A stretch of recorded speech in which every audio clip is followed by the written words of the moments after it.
आइए हम परमेश्वर के वचन में चलें। हम परमेश्वर के वचन से 2 जगहों से पढ़ेंगे। पहली जगह है लूका उसका 17 अध्याय और उसकी 22 आयत। लूका की इंजील 17 अध्याय 22 आयत। यहाँ यूं लिखा है, और उसने चेलों से कहा, वे दिन आएंगे जिनमें तुम मनुष्य के पुत्र के दिनों में से एक दिन को देखना चाहोगे और नहीं देखने पाओगे। आमीन। सेकंड रीडिंग चलते हैं। हम निकालेंगे प्रकाशित वाक्य की पुस्तक उसका 10 अध्याय। प्रकाशित वाक्य की पुस्तक उसका 10 अध्याय और 7वीं आयत आपके सामने पढ़ता हूँ। यहाँ यूं लिखा है, वरन 7वें दूत के शब्द देने के दिनों में जो वह तुरी फूकने पर होगा, तो परमेश्वर का गुप्त मनोरथ उस समाचार के अनुसार जो उसने अपने दास भविष्यद्वक्ताओं को दिया पूरा होगा। आमीन। परमेश्वर की आशीष उसके पवित्र वचन के पढ़े और सुने जाने पर खुदावंद प्रभु यीशु मसीह के नाम में हमेशा हमेशा होती रहे। आमीन। God bless you all. बैठ जाइए आप लोग। आमीन। हाँ जी, तो हम बात वहीं कर रहे हैं, हम बात वहीं कर रहे हैं जिसमें हम बोलते हैं सन ऑफ मैन की मिनिस्ट्री, कि किस तरीके से परमेश्वर ने इस अंतिम युग में अपने पुत्र के आत्मा को यूज करा और यूज करके आज हम जहाँ पाए जाते हैं वो उस संदेश के द्वारा, जो संदेश इस युग में भेजा गया, आज हम उस वचन पर, जिसे हम कहते हैं मसीह रूपी चट्टान पर खड़े हैं, जो कि पिछले 7 कालों में 6 कालों में नहीं हुआ। धीरे धीरे धीरे धीरे नीचे गिरते गए वचन से। हम लोग उसी वचन पर वापस लाना था, उसी वचन पर वापस लाके हमें खड़ा करना था, उसी चट्टान पर हमें लेके आना था, जिसके लिए इस मिनिस्ट्री की बहुत ज़्यादा ज़रूरत थी। और उसी मिनिस्ट्री के बारे में जानने के लिए हम इकट्ठे हुए हैं। तो पिछली बार जब हम वचन में देख रहे थे तो हमने कहाँ पे छोड़ा था वचन को? अगर आप लोग को याद हो, आपने पिछली बार की मीटिंग अटेंड करी थी अगर, तो जी नहीं, हमने पिछली बार बात करी थी प्रकाशित वाक्य 9 अध्याय पे। प्रकाशित वाक्य 9 अध्याय। आमीन। क्योंकि 4 तुरियां हो चुकी थी और उसके बाद आकाश में एक स्वर्गदूत उड़ता है और वो क्या बोलता है कि आने वाली 3 तुरियों की वजह से पृथ्वी के रहने वालों पर हाय हाय हाय। आमीन। हमने ये सब सुना था। तो पिछली बार जब हमने बातचीत करी थी तो बॉटमलेस पिट को देखा था कि बॉटमलेस पिट क्या होता है। हमने ये देखा था कि वो कौन है जो गिराया जा रहा है, अपिलोन अबदोन, वो जो गिराया जा रहा है वो कौन है, और उसके पास 1/3 जो उसने सेना गिराई थी स्वर्ग के स्वर्गदूतों की, 1/3 स्वर्गदूत जो उसने गिराए थे वो सारे उसके साथ है। अथा कुंड की उसको चाबी दी गई है।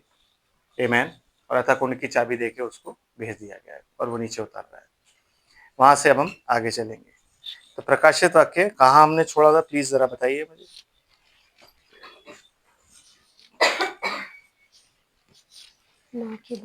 प्रकाशित वाक्य 9 अध्याय और उसकी 12 आयत कहती है, पहली विपत्ति बीत चुकी। Sister please. प्रकाशित वाक्य 9 अध्याय उसकी 12 आयत। पहली विपत्ति बीत चुकी, देखो अब इसके बाद 2 विपत्तियां और आने वाली हैं। इसके बाद 2 विपत्तियां और आने वाली है। आमीन। मैंने आपको पिछली बार जैसे कि बताया था, ये हमारी टाइमलाइन है। यहाँ रैप्चर है। आमीन। और यहाँ मूसा और एलिया की मिनिस्ट्री है, 3.5 साल है। और यहाँ पे एंटी क्राइस्ट की मिनिस्ट्री है, जो उसने अपनी किंगडम एस्टैब्लिश कर रही थी वो। और ये इसको क्या बोला जाता है, ये 3.5 साल क्या बोले जाते हैं, 42 महीने, 42 मंथ्स। आमीन। ठीक है जी, ये सेंटर पॉइंट है। इस सेंटर पॉइंट पे सब कुछ होना है। तो ये जो 3 वूज हैं ये कहीं पहले नहीं हो चुकी है, रशिया के टाइम में और यहाँ पे और वहाँ पे, या हिटलर के टाइम में। क्योंकि बहुत लोग जो डिनोमिनेशनल लोग हैं वो ये बिलीव करते हैं कि ये जो पहली वो, दूसरी वो, तीसरी वो जो है ये हो चुकी है, हिटलर के टाइम में हुई, कि वो नीचे उतरा, उसने इतनों को मारा, उसने ये किया, उसने वो किया। और कई एंड टाइमर्स भी सोचते हैं कि ये हो चुका है। ऐसा कुछ नहीं है। पहली वो जो थी वो कौन सी थी कि शैतान को जब नीचे फेंका गया और वो नीचे आ रहा है, जब वो नीचे आ रहा है तो उसे कुंजी दी गई, उसने कुंजी खोली। तो ये तीनों वूज एक टाइम में होती है, और वो टाइम क्या है? वो टाइम पीरियड ये है जिसको हम बाइबल से जानने की कोशिश करेंगे। आमीन। तो 9 अध्याय और उसका पहला भाग जो पिछली बार आपने सुना, जिसमें कहता है पहली विपत्ति बीत चुकी, वो पहली विपत्ति क्या थी? उन दुष्ट आत्माओं का निकलना जो दुष्ट आत्माएं लोगों को 5 महीने तक परेशान करती हैं। उसके बाद एक और भाग है जो कि 13 आयत से है। ये मैं नहीं पढ़वाऊंगा अभी, क्योंकि ये 13 अध्याय वाला जो भाग है ये वर्ल्ड वॉर के बारे में बताता है कि वर्ल्ड वॉर के लिए सब इकट्ठे हुए। आमीन। लेकिन हम चलेंगे सीधा यहाँ से 11 अध्याय पे, क्योंकि 11 अध्याय में आपको दूसरी वू देखने को मिलेगी। आमीन। Sister ji please. हाँ जी, पहली आयत से। प्रकाशित वाक्य 11 अध्याय उसकी पहली आयत। फिर मुझे नापने के लिए एक सरकंडा दिया गया और किसी ने कहा, उठ, परमेश्वर के मंदिर और वेदी और उसमें उपासना करने वालों को नाप ले, पर मंदिर के बाहर का आंगन छोड़ दे, उसे मत नाप, क्योंकि वह अन्य जातियों को दिया गया है और वे पवित्र नगर को 42 महीने तक रौंदेंगे। कितने महीने तक? 42। ये 42 महीने जो मैंने लिखे हुए हैं, वो 42 महीने तक रौंदेंगी। और मैं अपने 2 गवाहों को यह अधिकार दूंगा कि टाट ओढ़े हुए 1260 दिन तक उसके भविष्यवाणी, क्योंकि यहाँ पे इजराइल को राज्य नहीं फेरा जाएगा। आमीन। इजराइल को राज्य कहाँ फेरा जा रहा है? यहाँ 45 दिन के बाद इसके। आमीन। ठीक है ना? 1390 दिन के बाद राज्य फेरा जाएगा, जब यीशु मसीह ऊपर से नीचे आएगा, तब मिलेनियम रील होगी। लेकिन उससे पहले यहाँ क्या है? यहाँ पे 42 महीने का भी एक वक्त है और 1260 दिन तक ये 2 गवाहों ने, मूसा और एलिया ने गवाही देनी है। Yes sister please. ये वही जैतून के 2 पेड़ और 2 दीवट हैं जो पृथ्वी के प्रभु के सामने खड़े रहते हैं। यस। यदि कोई उनको हानि पहुंचाना चाहता है, हाँ जी, तो उनके मुंह से आग निकलकर उनके बैरियों को भस्म करती है। अब मैं ये आपको एक्सप्लेन नहीं करूंगा, क्योंकि ये सारा कुछ मैं एक्सप्लेन पहले ही कर चुका हूँ, तो रिपीट नहीं करने से टाइम वेस्ट होता है। यस। और यदि कोई उनको हानि पहुंचाना चाहेगा, हाँ जी, तो अवश्य इसी रीति से मार डाला जाएगा। हाँ जी। उन्हें अधिकार है कि आकाश को बंद करे, कि उनकी भविष्यवाणी के दिनों में मैं न बरसे, और मैं उन्हें नहीं, मैं न तो शराब हो बरसे, गई। Yes please. और उन्हें सब पानी पर अधिकार है कि उसे लहू बनाए, और जब जब चाहे तब तब पृथ्वी पर हर प्रकार की विपत्ति लाए। जब वे अपनी गवाही दे चुके, तो वह पशु जो अथाह कुंड में से निकलेगा, उनसे लड़कर उन्हें जीतेगा और उन्हें मार डालेगा। उनके शव उस बड़े नगर के चौक में पड़े रहेंगे, जो आत्मिक रूप से सदोम और मिस्र कहलाता है। जो आत्मिक रूप से सदोम और मिस्र कहलाता है। आमीन। मतलब यरूशलेम, और जहाँ उनका प्रभु भी क्रूस पर चढ़ाया गया था। यरूशलेम की बात करते हैं। और सब लोगों और कुलों और भाषाओं और जातियों के लोग उनके शवों को 3.5 दिन तक देखते रहेंगे इंटरनेट के माध्यम से, और उनके शवों को कब्र में रखने ना देंगे। पृथ्वी के रहने वाले उनके मरने से आनंदित और मगन होंगे और एक दूसरे के पास भेंट भेजेंगे, क्योंकि इन दोनों भविष्यद्वक्ताओं ने पृथ्वी के रहने वालों को सताया था। परंतु 3.5 दिन के बाद परमेश्वर की ओर से जीवन का श्वास उनमें बैठ गया और वे अपने पांव के बल खड़े हो गए और उनके देखने वालों पर बड़ा भय छा गया। तब उन्हें स्वर्ग से एक बड़ा शब्द सुनाई दिया, यहाँ ऊपर आओ। ये सुन वे बादल पर सवार होकर अपने बैरियों के देखते देखते स्वर्ग पर चढ़ गए। फिर इसी इसी घड़ी एक बड़ा भूकंप हुआ और नगर का 10वां भाग गिर पड़ा और उस भूकंप से 7,000 मनुष्य मर गए और शेष डर गए और स्वर्ग के परमेश्वर की महिमा की। दूसरी विपत्ति बीत चुकी। तो सेकंड वो is the death of Moses and Elijah. आमीन। Death of 2 witnesses। आमीन। 2 गवाह जो हैं उनकी मृत्यु जो है वो हाय है। हाय क्यों है? क्योंकि ये 2 गवाह जो हैं एक तरीके से परमेश्वर का वचन जो था वो इजराइल में प्रीच कर रहे थे। तो परमेश्वर का वचन जब तक ये 2 गवाह रहेंगे पृथ्वी पर है, इनके मरते ही वो वचन जो था, वो जो लाइट थी जो वो प्रीच कर रहे थे, वो बंद कर दिया गया। मतलब उनकी आवाज को चुप करा दिया गया। अब जो कुछ भी होगा वो 1,44,000 छुप छुप के प्रीच करेंगे और छुप छुप के इजरायलियों को बताएंगे। आमीन। खुले में नहीं होगा वो, समझ रहे हैं?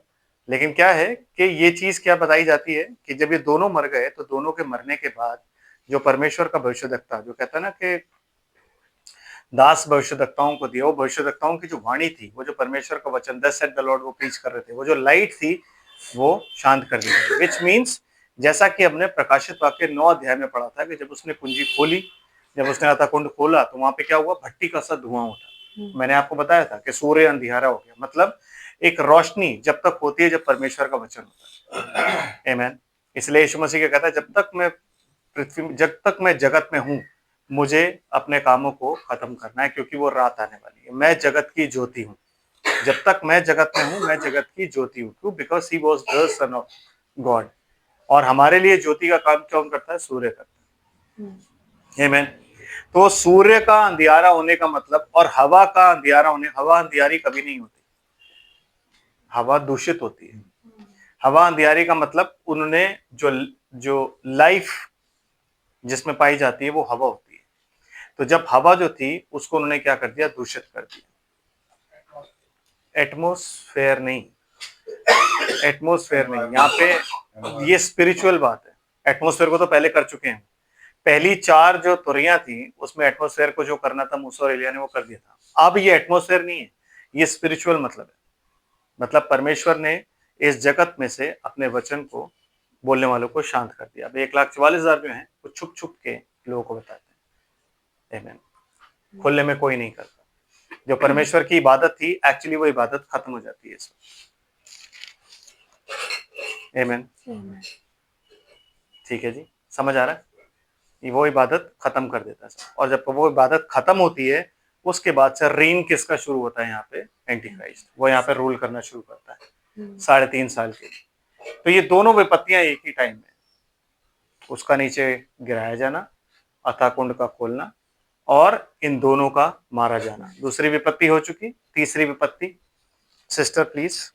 फिर मैं वापस आऊंगा प्रकाशित वाक्य 11 अध्याय में। मैं पहले आपको ये विपत्ति बता दूं। तीसरी विपत्ति है 12 अध्याय, प्रकाशित वाक्य 12 अध्याय और उसकी 7 आयत निकालते हैं। 7 से 17 आयत पढ़ेंगे। प्रकाशित वाक्य 12 अध्याय 7 से 17 आयत। जी सिस्टर। फिर स्वर्ग में लड़ाई हुई। मिकाएल और उसके स्वर्गदूत अजगर से लड़ने को निकले। ओके, ड्रैगन, ग्रेट ड्रैगन से वो ग्रेट ड्रैगन उसका नाम क्यों दिया गया मालूम आपको? क्यों दिया गया? उसे ग्रेट ड्रैगन क्यों बोलते हैं? नहीं बता?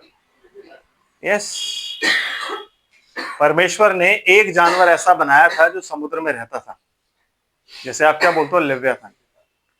और वो लेवियाथन जो है वो एक ऐसी चीज था जिसको कोई कहता है लेवियाथन पे हाथ रख के देखो, कोई रख सकता है? ये तो जाति जाति को हरा देता था। इसके पीछे जब ये चलता है तो इसकी पूंछ के पीछे लकीर होती है। अय्यूब की पुस्तक में आप पढ़ सकते हो इसके बारे में, लेवियाथन के बारे में, वचन संहिता में भी। अच्छा, तो आप दोनों में पढ़ सकते हो इसके बारे में, लेवियाथन के बारे में। तो परमेश्वर ने जो बनाया था ना वो कौन था? लेवियाथन। जो जाति जाति जो डरते थे लोग, उस पर कोई हाथ नहीं रख सकता था, उस पर कोई, उसको कोई छू नहीं सकता था। Amen. क्यों? Because he was the strongest on the earth. इस पृथ्वी पर, इस सारे जगत में सबसे जो स्ट्रॉन्गेस्ट था वो कौन था? लिव्याथान। Amen. और वही जो था उसको परमेश्वर ने किसका नाम दिया है? अजगर, शैतान का नाम दिया है। लिव्याथान जो है वो शैतान को रिप्रेजेंट करता है, ग्रेट ड्रैगन। Amen.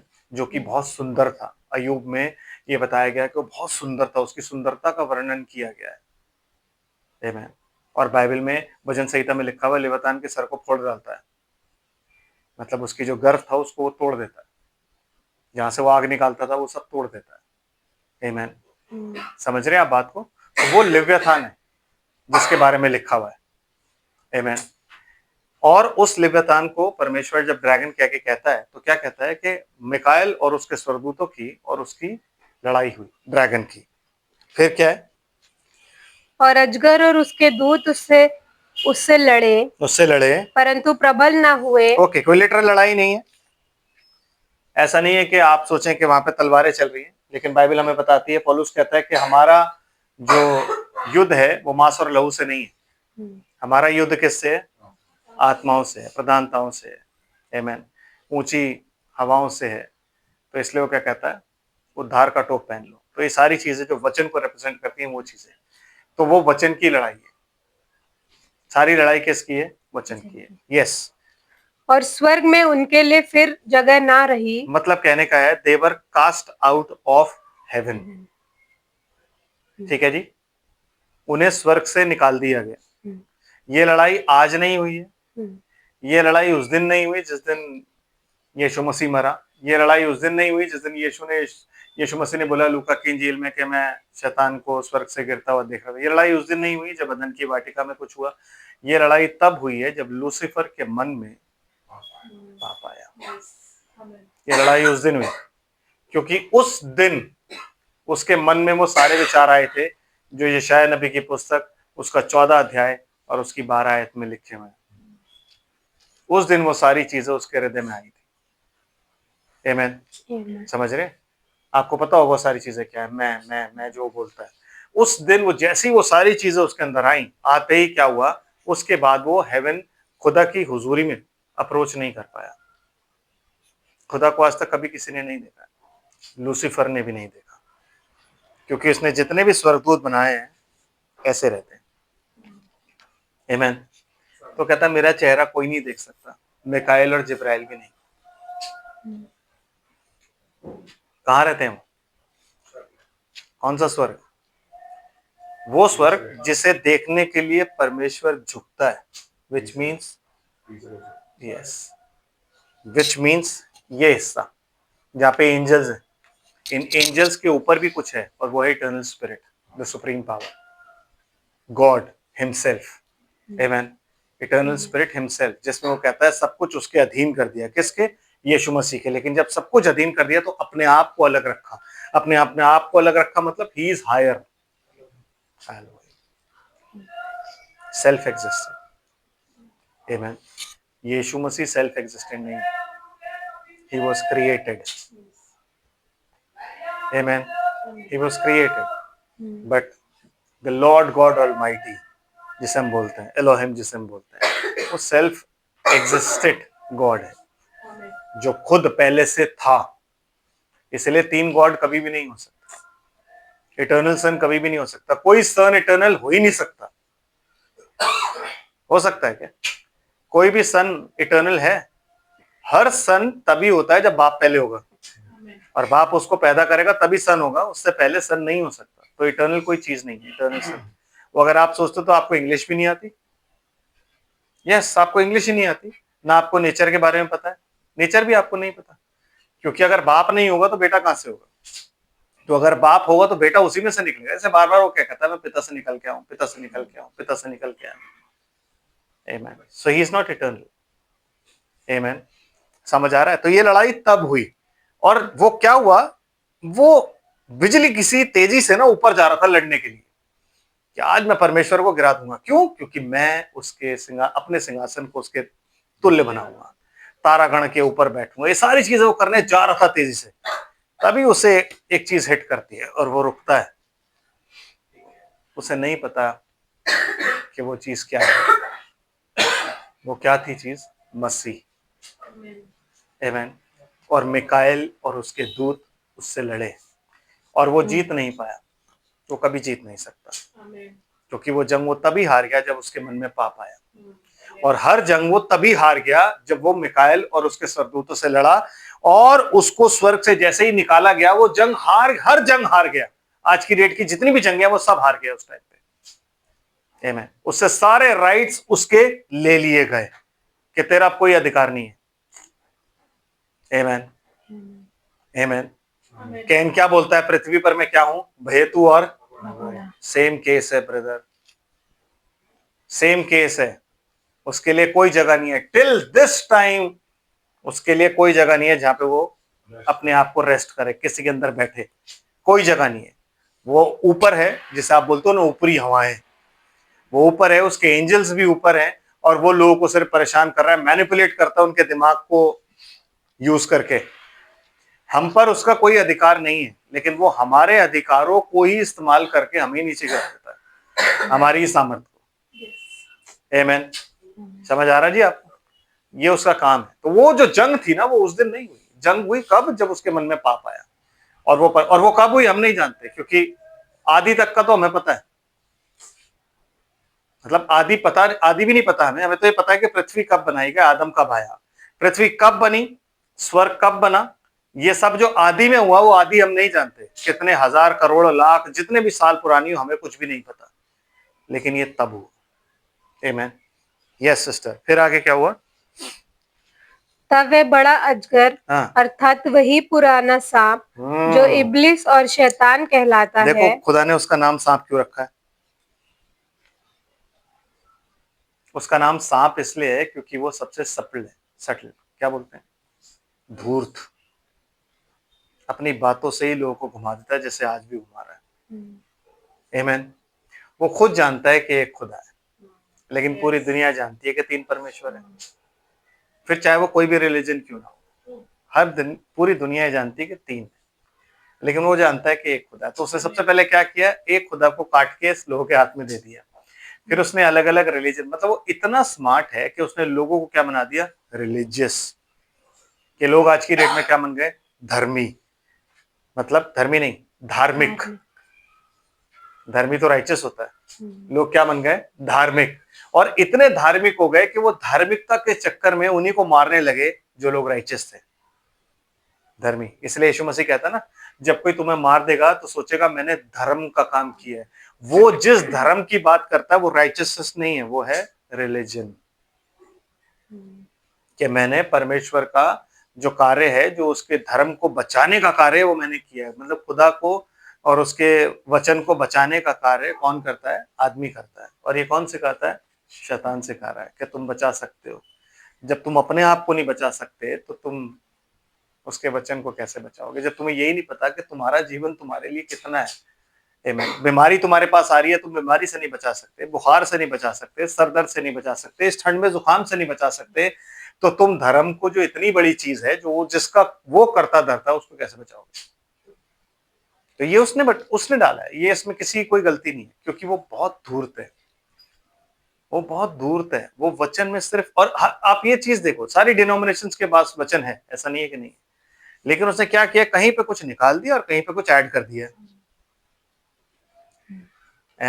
कहीं कुछ निकाल दिया और कहीं कुछ ऐड कर दिया है, और लोगों को ये बता दिया है कि ये जो किताब है ना, ये इतनी पाक है कि तुमसे नहीं समझ सकते। आमीन। भाई आप यहाँ हो और सिस्टर को वहां बैठाओ। उनकी पेट से ठंड लग रही है, उनको शायद वहां से हवा आ रही है। आप इस साइड आओ। सिस्टर आप वहां बैठिए, सामने बैठिए आराम से। आमीन। समझ रहे हैं क्या समझा रहा है वो लोग? वो लोगों को धर्मी बना रहा है, वचन दे रहा है, वचन निकाल रहा है, आधा वचन लगा रहा है, आधा वचन निकाल रहा है, और लोगों को क्या बता रहा है? मतलब जैसे नए जो, जब आप बाइबल पढ़ते हो, निर्गमन की पुस्तक और उसका 19 अध्याय पढ़ते हो ना, तो वहां पे जो हुक्म है वो दिए हुए 19 या 20 में दिए हुए, 20 में दिए हुए। तो उसमें 20 में क्या किया हुआ है? वो जो हुक्म है उसमें से एक हुक्म जो है वो कंबाइंड कर दिया दो हुक्म को, और उसमें से मूर्तियां निकाल दी हैं, और ये भी निकाल दिया कि ए इजराइल सुन, तेरा खुदा एक ही परमेश्वर है। ये भी निकाल दिया है, क्योंकि या भाई यहाँ तो तीन है, 3 4 होंगे, बल्कि ज्यादा ही होंगे। आमीन, है ना। ये सारी चीजें निकाल दी। वो कहता है मैं अपनी महिमा किससे नहीं बांटूंगा, वो सब निकाल दिया। मतलब वो कहता है स्वर्गदूतों में से उसने कब किसको कहा कि तू मेरा पुत्र है। तो ये सारी चीजें उसने निकाल दी है कि स्वर्गदूत जो है वो सेवा टहल करने वाली आत्मा है, ये सब वो स्वर्गदूतों की पूजा करवा रहा है। इतना धूर्त है वो, इसलिए उसको क्या बोला गया है, पुराना सांप। वही सांप जिसने हवा को गिराया, वही सांप जिसने हाम से गलत काम करवाया, वही सांप आज की डेट में लोगों को भड़का रहा है। और बहका नहीं रहा है, वो सिर्फ टाइम वेस्ट करा रहा है सब, कि किसी तरीके से वो टाइम आ जाए कि रैप्चर हो जाए, और उसके बाद तो भाई अपना राजी राजे। क्योंकि वो भी जानता है कि जब हो जाएगा, रैप्चर हो जाएगा, उसके बाद कोई भी बॉर्न अगेन नहीं हो सकता। बपतिस्मे होंगे यहाँ तब भी, ऐसी बात नहीं है, बपतिस्मे होंगे, लेकिन किसी को पवित्र आत्मा नहीं दिया जाएगा, क्योंकि बाइबल में थिस्सलुनीकियों की पत्री के अनुसार पवित्र आत्मा उठा लिया जाएगा। और पवित्र आत्मा कहाँ चला जाएगा, इजराइल में। सीलिंग वहां चल रही होगी, जेंटाइल्स में नहीं होगी। आमीन। यस सिस्टर, फिर क्या कहता है, और सारे संसार का भरमाने वाला है, पृथ्वी पर गिरा दिया गया। पृथ्वी पर वो क्या किया, तो मतलब ये जो टाइम है, जिस टाइम की यहाँ पे बात लिखी हुई है, वो पृथ्वी पर कास्ट डाउन किया गया। जब मिकाएल और उसके स्वर्गदूतों से उसकी लड़ाई हुई तो क्या हुआ, कास्ट आउट। कहां से, स्वर्ग से। आमीन। ये फर्स्ट फेज है, और इतने सालों तक वो कास्ट आउट था। तो वो परमेश्वर के स्वर्ग में नहीं जा सकता, लेकिन हमारी मीटिंग्स में बैठता था। जैसे अयूब के टाइम पे वो आया और परमेश्वर ने कहा तू कहां से आता है, कहता डोलता डालता आता हूं पृथ्वी पर। आमीन। तो वो इन सभाओं में बैठ सकता है, but he can not approach God there. उसका एक्सेस जो है वो खत्म हो गया है। लेकिन अब क्या किया गया है, अब उसे कास्ट डाउन। कास्ट डाउन का मतलब ये नहीं होता कि वो कास्ट आउट का मतलब ये नहीं होता कि वो पृथ्वी पर डाल दिया गया या पृथ्वी पर चला गया, बट कास्ट डाउन का मतलब है अब उसे पृथ्वी पर रहने के लिए ना एक देह मिलेगी, जिसका वो बहुत टाइम से इंतजार कर रहा था। आमीन। पहली देह जो उसको रहने के लिए मिली वो कौन सी थी, सरपेंट। आमीन। उसके बाद उस सरपेंट से जो पैदा हुआ वो कौन था, कैन। आमीन। जिसे वो क्या कहता है, विनाश का पुत्र। दूसरा विनाश का पुत्र कौन हुआ, यहूदा इस्करियोती। क्यों, क्योंकि वो मसीह का पकड़वाने वाला हुआ। उस टाइम पे पतरस और यहूदा दोनों ने बिट्रे किया था। तो जब शैतान ने जब यीशु मसीह को बोला कि मुझे पतरस चाहिए, और यीशु मसीह पतरस कहता है हे पतरस, शैतान ने तुझको मुझसे मांग लिया है, लेकिन मैंने तेरे लिए प्रार्थना करी है कि जब तू पलटे। मतलब उसने पतरस को जब मांगा था तो इसलिए नहीं मांगा था कि पतरस को उल्टा क्रॉस पे टांग दे, नो, कि पतरस भी बिट्रे करे और यहूदा भी बिट्रे करेगा ही करेगा। यहूदा वो तो जानता ही था। तो जब पतरस बिट्रे करेगा तो वो यूं कहना चाह रहा था कि वो ये चाहता था कि पतरस सुइसाइड कर ले। क्यों, क्योंकि कुंजी पतरस के पास। लेकिन क्या था, यीशु मसीह को पता था कि ये सुइसाइड करवाएगा इससे। आमीन। लेकिन उसने क्या किया, पतरस के लिए प्रार्थना करी, और कहता है जब तू फिरे। तो यीशु मसीह ने पहले ही प्रार्थना कर दी थी कि पतरस फिरेगा, तो जब तू फिरे तो अपने भाइयों को दृढ़ कर। इसलिए बिट्रे करने के बावजूद पतरस डिप्रेशन में चला गया था और अपने घर चला गया था कि मैं इस लायक नहीं हूं। आमीन। लेकिन शैतान उसे किसी भी तरीके से सुइसाइड उससे नहीं करवा पाया। आमीन। जबकि यहूदा ने कर ली, क्योंकि यहूदा की कोई माफी नहीं थी। बिट्रे दोनों ने किया है, लेकिन माफी, मतलब पतरस का बिट्रेयल अगर आप देखो तो यहूदा से बड़ा है। क्योंकि अभी मैसेज सुन रहा था तो उसमें बताते भाई कह रहे कि उसने परमेश्वर की सौगंध भी खाई कि मैं उसे नहीं जानता। तो ये बाइबल कहती है कि परमेश्वर की झूठी कसम कभी मत खाना। तो उसने परमेश्वर की कसम भी खाई, ये ब्लास्फेमी होती है। बट फिर भी खुदा ने उस पर अनुग्रह किया, because he was elected of God, और चाबी उसके पास थी और उसी को लगानी थी। आमीन। तो उसको बचाया गया, उसके लिए प्रार्थना की गई और वो बच गया। समझ रहे हो, तो इतना धूर्त, इतना चालाक कोई और नहीं हो सकता। सो अब थर्ड जो आएगा again it will be a विनाश का पुत्र, थिस्सलुनीकियों की पत्री के अनुसार। सिस्टर जी थोड़ा सा आगे चलते हैं प्लीज। और उसके दूत उसके साथ गिरा दिए गए। कौन से दूत? वो जो प्रकाशित वाक्य 9 अध्याय में आपने पढ़ा है ना, उसे अथाह कुंड की कुंजी, क्योंकि आपको पता है कैदी आत्माएं थी, सॉरी कैदी आत्माएं, आपको पता है पतरस पौलुस कहता है कि क्या तुम एक अपने मसले का जो तुम्हारे चर्च में चल रहा होता है उसका भी न्याय तुम नहीं कर सकते? क्या तुम नहीं जानते कि तुम स्वर्गदूतों का न्याय करोगे? आमीन। तो जो स्वर्गदूत शैतान के उस जंजीरों में, अंधकार की जंजीरों से बंधे हुए हैं, जो परमेश्वर के पास एक्सेस नहीं है, जिनका, वो जंजीरें तोड़ी उसने। आई मीन वो जंजीरों की चाबी खोल दी उसने और वो सारे बाहर निकल आए। आमीन। और वो सारे उसके साथ नीचे आ रहे हैं। आमीन। टिड्डियों के रूप में कह रहा है ब्रदर, वो टिड्डियां नहीं बोलोगे आप उसको, टिड्डियां बोल दोगे तो लोग टिड्डी समझ बैठेंगे, लेकिन टिड्डी का मतलब ये होता है कि एक टाइम को जो अर्बेनहाम टिड्डी, ये सारी टिड्डी होती है ना, लेकिन जो लोकस्ट के बारे में लिखा हुआ ना, वो एक लोकस्ट एक ऐसा जीव होता है कि जब वो बैठता है ना पौधों पर, तो वो सब कुछ खत्म कर देता है, मतलब विद इन मिनट्स वो उसका सैप तक निकाल लेता है। टिड्डियां ऐसी चीज होती है कि वो सैप, वो लाइफ जो होगी ना पौधे में या पेड़ में या किसी भी चीज में, वो भी निकाल लेगी। आप पढ़ो उसमें निर्गमन की पुस्तक में, जब मूसा ने टिड्डियां भेजी, उसने पूरा मिस्र ही बर्बाद कर दिया, पेड़ वेड़ पौधे वौधे सब खत्म कर दिए। क्यों? क्योंकि वो सब कुछ निकाल लेता है। आमीन। वो स्पिरिट है, और वो स्पिरिट क्या है? लाइफ चूस लेगी, वो इंसान की लाइफ ही निकाल लेगी, सब कुछ खत्म कर देगी। तब लोग मौत मांगेंगे और मौत उनसे भागेगी। आमीन। वो सुसाइड करना चाहेंगे, लोग पकड़ ले, कोई ना कोई पकड़ ले, कोई कुछ कर लेगा। अगर वो गिरेंगे भी तो भी नहीं मर पाएंगे, क्योंकि उस टाइम में उनको मौत नहीं दी जाएगी। तो सिस्टर फिर क्या लिखा है?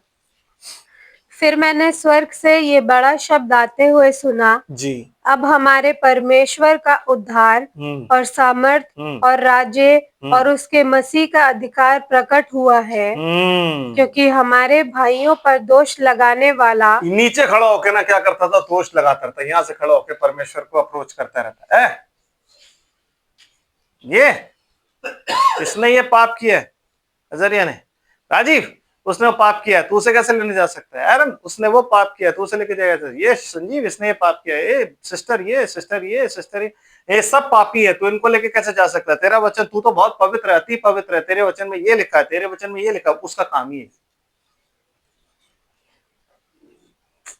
उसका काम ही है कि हर किसी को दोष लगाना, लेकिन एडवोकेट खड़ा हुआ होता था, और वो एडवोकेट हर बार क्या कहता था? मैंने लहू बहाया, मेरे हैं। तो परमेश्वर जब मसीह में होके हमें देखता था ना, तो वाइट दिखते थे हम, आज भी वाइट दिखते हैं हम, तो कहते हैं तो वाइट ही है, इसमें कोई दोष नहीं है, नो। बट वो दोष लगाता रहेगा, वो दोष लगाता रहेगा, वो दोष लगाता रहेगा, वो दोष लगाता रहेगा। आमीन। और वो कब तक दोष लगाता रहेगा? तब तक जब तक के ये ऊपर ना चली जाए, जब तक कि यहाँ 1,44,000 की सीलिंग ना हो जाए, तब तक वो स्वर्ग पर दोष ही लगा रहा है। पहले वो जेंटाइल्स पे दोष लगा रहा था, अब वो इन पे दोष लगा रहा है कि इनको तो कैसे पकड़ सकता है, इन्होंने तो ये किया, तो वो किया, इनको कैसे बचा सकता है, ये कर सकता है, वो कर सकता है, लेकिन इनकी सीलिंग चल रही है। और वो सीलिंग लिटरल, मतलब लोग नहीं देख रहे हैं सीलिंग, जैसे हमें पवित्र आत्मा मिलता है तो कोई जानता नहीं है, वो हमारा पर्सनल रिलेशनशिप है, वो यहाँ पे चल रहा है, माथे पे उनके मोहर आ रही है। जब आखिरी इंसान पर मोहर आ जाएगी, तब मूसा और एलिया मर जाएंगे, उन्हें मार दिया जाएगा। ठीक है जी। तो क्या कहता है कि जो हमारे भाइयों पर दोष लगाता था, वो नीचे उतार दिया गया। हाँ, यस सिस्टर। जो रात दिन हमारे परमेश्वर के सामने उन पर दोष लगाया करता था। परमेश्वर के सामने आप ये मत सोचिए कि वो स्वर्ग में है, क्योंकि लिखा हुआ है स्वर्ग में उससे उसको निकाल दिया गया, उसका कोई एक्सेस नहीं है परमेश्वर के सामने। मतलब परमेश्वर से वो बातचीत करके कहता है कि ये तू कैसे कर सकता है, ये तू कैसे कर सकता है, जैसे वो अय्यूब के टाइम में आया था। आमीन। फिर जी, गिरा दिया गया है, गिरा दिया गया है, और वे मेमने के लहू के कारण और अपनी गवाही, नहीं, थोड़ा ऊपर चाहिए वापस। जो रात दिन हमारे परमेश्वर के सामने उन पर दोष लगाया करता था, गिरा दिया गया है। वह मेमने के लहू के कारण और अपनी गवाही के वचन के कारण उस पर जयवंत हुए और उन्होंने अपने प्राणों को प्रिय न जाना, यहाँ तक कि मृत्यु भी सह ली। इस कारण हे स्वर्गो और उनमें रहने वालों, मगन हो। हे पृथ्वी और समुद्र तुम पर हाय, क्योंकि शैतान, क्योंकि इससे पहले आप पढ़ लीजिए थर्ड, वो कहीं नहीं लिखा हुआ। आमेन। ये थर्ड वो है, फाइनल वो है। आमेन। तीसरी हाय। आमेन। क्या? क्योंकि शैतान बड़े क्रोध के साथ तुम्हारे पास उतर आया है। कहाँ उतर आया है? पृथ्वी पर। मतलब अब उसको पृथ्वी पर रहने का स्थान मिलेगा। अभी तक वो पृथ्वी पर था नहीं ब्रदर। था लोगों में, ऊपरी हवाओं में काम करता था, माइंड में काम करता था, but now he is going to rule in a literal way. एक स्वाभाविक और एक शारीरिक रूप से वो क्या करना शुरू करेगा? रूल करना यहाँ पे शुरू करेगा, किसी मनुष्य में बैठकर, वैसे ही जैसे यीशु मसीह कर रहा था। आमीन। लेकिन उसके आने से पहले यहां पे क्या है? प्रचार है। और ये प्रचार किस चीज का है? आई बता। यस सिस्टर, प्लीज इसको पूरा कीजिए। क्योंकि जानता है कि उसका थोड़ा ही समय और बाकी है। उसको ये बात मालूम है कि उसको राज्य करने के लिए सिर्फ ये 42 महीने दिए गए। और वो कहां हो रहा है? वो यहाँ पे हो रहा है, सेंटर पे। यहाँ उसको उतारा गया है। आमीन। Yes sister. फिर जब अजगर ने देखा कि मैं पृथ्वी पर गिरा दिया गया हूँ, जब अजगर ने देखा कि मैं पृथ्वी पर गिरा दिया गया हूं, मतलब यहाँ पे वो आके बैठ गया है, तब तो उस स्त्री को जो बेटा जनी थी सताया। ये स्त्री इजराइल है। जो बेटा वो जनी थी वो प्रभु यीशु मसीह है। क्योंकि जब से प्रभु यीशु मसीह पैदा हुआ है तब से लेकर आज तक उसको क्यों उस जगह पे इकट्ठा नहीं होने दिया गया? इसलिए क्योंकि ये जो शैतान है ये इजराइल से चिढ़ता है। इसे पता है कि लाइफ गिवर, सेवियर, रिडीमर यहीं से आएगा। आमीन। इसलिए वो इजराइल से शुरू से चिढ़ता है, इजराइल को शुरू से मारना चाहता है। इसलिए वो 7 राजा हुए हैं, 7 राज्य हुए हैं, जिसको हम पहले डिस्कस कर चुके हैं। ये 8वां है। आमीन। Yes sister. फिर पर उस स्त्री को बड़े उकाब के 2 पंख दिए गए कि सांप के सामने से उड़कर जंगल में उस जगह जाए जहां वह एक समय और समयों और आधे एक मिनट सिस्टर प्लीज। उस स्त्री को क्या दिए गए? उकाब के से पंख दिए गए। उकाब जानते हो आप किसे कहते हैं? उकाब एक ग्रेट ईगल और भविष्यवक्ता की स्पिरिट को ही बताता है। 2 पंख मतलब मोसेस, 2 विटनेसेस।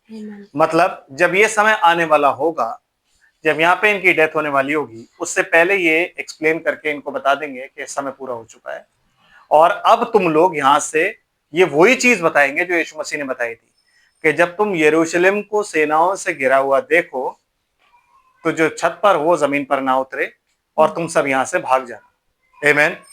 Yes sister. फिर और वो सारे क्या करेंगे? भाग जाएंगे। कब भाग जाएंगे सिस्टर? बताइए क्या लिखा हुआ?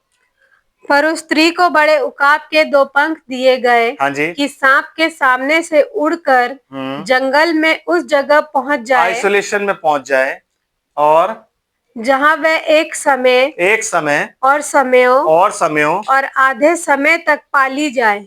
1 year, 2 years and half year, 3.5 साल तक वो क्या किया जाएगा? उसको पाला जाएगा। कौन सा टाइम है? ये वाला टाइम। क्योंकि एंटी क्राइस्ट कभी उस तक नहीं पहुंचेगा। इन 1,44,000 तक एंटी क्राइस्ट नहीं पहुंचेगा। आमीन। वो किस तक पहुंचेगा? इजराइल एज अ नेशन यहाँ मारा जाएगा, जिसे आप बोलते हो ग्रेट ट्रिबुलेशन, याकूब की विपत्ति का समय, जेकब्स ट्रबल। यहाँ पे इजराइल मारा जाएगा। आमीन। Yes sister. और सांप ने उस स्त्री के पीछे अपने मुंह से नदी के समान पानी बहाया। मतलब उसने अपनी सेना इस स्त्री के पीछे, इसको ढूंढने के लिए छोड़ी।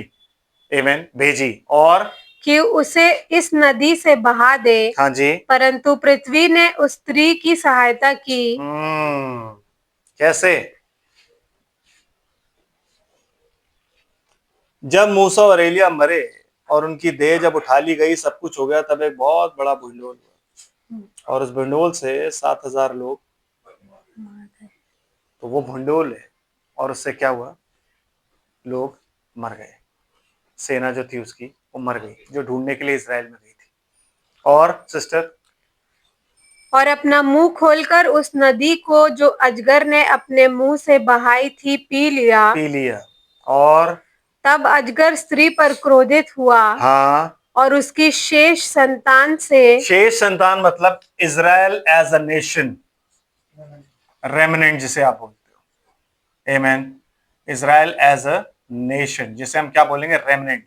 मतलब ब्राइड जो है, ब्राइड का रेमनेंट कौन है, फुलिश वर्जिन्स, आमेन। और इजराइल का रेमनेंट कौन है, 1,44,000 जो है वो इलेक्टेड है, और उनका रेमनेंट कौन है, Israel as a nation.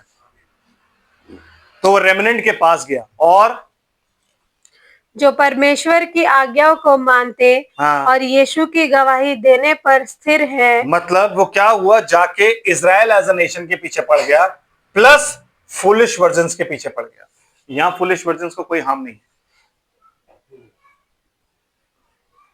Foolish versions का मारा जाना कहां है, 42 महीने में, जब वो एंटी क्राइस्ट को फेस करेगा। आमेन। Yes sister. लड़ने को गया और वह समुद्र के बालू पर जा खड़ा हुआ। समुद्र के बालू पर जाके खड़ा हो गया, ताकि समुद्र और पृथ्वी, इजराइल एज अ नेशन और जेंटाइल वर्ल्ड, दोनों को वो क्या करे, ये रेमनेंट्स जो दोनों के रह गए, फुलिश वर्जिन्स, और उनको क्या करे, वो नाश करे। ये 3 विपत्तियां हैं और ये अलग अलग समय की नहीं है, एक ही समय पे है। जब वो नीचे गिराया जाएगा, एंटी क्राइस्ट में आके बैठ जाएगा, तभी सब चीज होगी। निकालते डैनियल नबी की पुस्तक 9 अध्याय और उसकी 27 आयत से पढ़िए।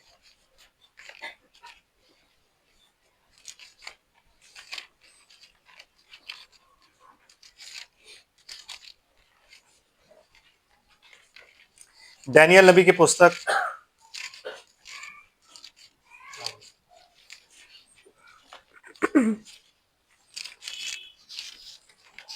हाँ जी, 9 अध्याय और उसकी 27 है। वे प्रधान एक सप्ताह के लिए बहुतों के संग दृढ़ वाचा बांधेगा। यहाँ पे वो क्या करेगा, एक कवनेंट बांधेगा बहुतों के संग। अभी जो कवनेंट मैंने बताया था ना आपको, वो कवनेंट जो है वो कवनेंट नहीं है। वो कवनेंट जो है वो कैसा है, एक फॉल्स कवनेंट है, ताकि लोग डिसीव हो जाएं कि हाँ भाई यही कवनेंट है और अब यहां से अंत शुरू हो चुका है। नो, ऐसा नहीं है। लेकिन लिखा है बाइबल में कि उस समय वो प्रधान बहुतों के संग, मतलब इजराइल एंड मेनी नेशंस, जो मुस्लिम वर्ल्ड है, उनके साथ वो एक कवनेंट बांधेगा जो कि यहां होगा। और वो प्रधान क्यों बांधेगा, क्योंकि उस वक्त में कवनेंट बांधने के लिए अमेरिका नहीं होगा, यस, रशिया भी नहीं होगा और अमेरिका भी नहीं होगा। ये दोनों जो most powerful countries of the world हैं, एक यूरोप में और एक अमेरिका में। ये रशिया तो खैर बांध भी नहीं सकता वो, बट अमेरिका नहीं होगा, क्योंकि अमेरिका ही आगे बढ़ के सब कुछ कर रहा है। इस वक्त तक अमेरिका जो है वो नाश हो गया होगा, जो कि 7वां विजन ब्रदर ब्रनम का है, जो फुलफिल होगा और उसके बाद रैप्चर है।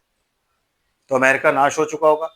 अब जब यहाँ पे वो एज के लड़तेस की लड़ाई होगी, तो सब लोग ढूंढेंगे कि यार हमें कोई चाहिए जो पीस ट्रीटी बनवाए। तो अभी तक तो अमेरिकन प्रेसिडेंट बनवाता था, लेकिन अब अमेरिका ही नहीं है, पावर ही नहीं है, कोई उसी की सुनेगा ही नहीं, तो अब किससे पीस ट्रीटी बनवाए। तो वो पीस ट्रीटी, वो कवनेंट बांधने के लिए तब वो अप्रोच किसको करेंगे, false prophet, pope, man of peace. तब वो मैन ऑफ पीस आके यहां पे इनसे पीस ट्रीटी 1 सप्ताह के लिए बांधेगा, आमेन। और वो बांध के वापस चला जाएगा, वो यहां नहीं बैठेगा, आमेन। समझ रहे हैं? फिर क्या होगा जी, वे प्रधान एक सप्ताह के लिए बहुतों के संग दृढ़ वाचा बांधेगा, परंतु आधे ही सप्ताह के बीतने पर, मतलब ये 3.5 साल जब पूरे हो जाएंगे, तब आधा सप्ताह बीतेगा, और आधे सप्ताह के बीतने पर वो क्या करेगा, वह मेल बलि और अन्न बलि को बंद करेगा। कौन सी मेल बलि और कौन सी अन्न बलि, ये दोनों जो विटनेस है यहाँ पे। जब मंदिर इधर बन जाएगा, ये मंदिर बन जाएगा यहाँ पे, आमेन। मंदिर बनने से ही लड़ाई शुरू होगी, मस्जिद जब टूटेगी उमर की, लड़ाई शुरू होगी। तो जब वो मंदिर यहाँ बन जाएगा, तो मंदिर में बलियां भी चढ़ेंगी, टिल हेयर। और ये जो प्रॉफिट हैं ये इस कवनेंट के खिलाफ प्रचार करेंगे। आमेन। कि ये कवनेंट तुम लोग ना बांधो, क्योंकि ये कवनेंट जो है एक फॉल्स कवनेंट है, ये एंटी क्राइस्ट है। वो सब कुछ वहां पे बोलेंगे, इसी बाइबल का प्रचार करेंगे, यीशु मसीह का प्रचार करेंगे, यीशु मसीह के बारे में बताएंगे। तो उस मैसेज को रिसीव ही 1,44,000 लोग करेंगे। तो इन्हें पवित्र आत्मा से क्या किया जाएगा? सील किया जाएगा तब। आमेन। और जो प्रधान है, जो पोप है, वो यहाँ नहीं है, वो रोम में बैठा हुआ है, और वो रोम में बैठ के सब कुछ देख रहा है, जैसे वो आज बैठ के देख रहा है ना सब कुछ। उसे पता है सब कुछ क्या क्या हो रहा है, तो वो सब में भी बैठ के देख रहा है क्या क्या चल रहा है, क्या क्या चल रहा है, क्या क्या चल रहा है, क्या क्या चल रहा है। बाय द टाइम यहां तक पहुंचेंगे तब तक उसकी बर्दाश्त खत्म हो जाएगी। क्यों? क्योंकि शैतान जो है वो नीचे गिराया जा रहा है। आमीन। और एक सप्ताह के पूरे होने पर वो क्या करेगा? आके यहाँ पे बैठेगा। एंटी क्राइस्ट, शैतान का आत्मा उसमें देहधारी हो जाएगा। जब वो देहधारी होगा उसके बाद वो जितनी भी मेल बलियां, होम बलियां, उनको क्या करेगा? बंद करवा देगा। नो, ये सब चीजें नहीं होंगी। आमीन। इसलिए अभी जो रेड हेफर की कहानी सुन रहे हो ना आप, उस कहानी पे विश्वास मत करो। नो, उस कहानी पे, वो सिर्फ एक डिसेप्शन है जो हम लोगों को डिसीव किया जा रहा है। वक्त आ चुका, वक्त आ चुका, वक्त आ चुका, ऐसा नहीं है। वो सब चीजों पे विश्वास मत करो। वो जब वक्त आएगा तो अपने आप सब कुछ चलेगा। आमीन। समझ रहे हैं आप लोग? यस।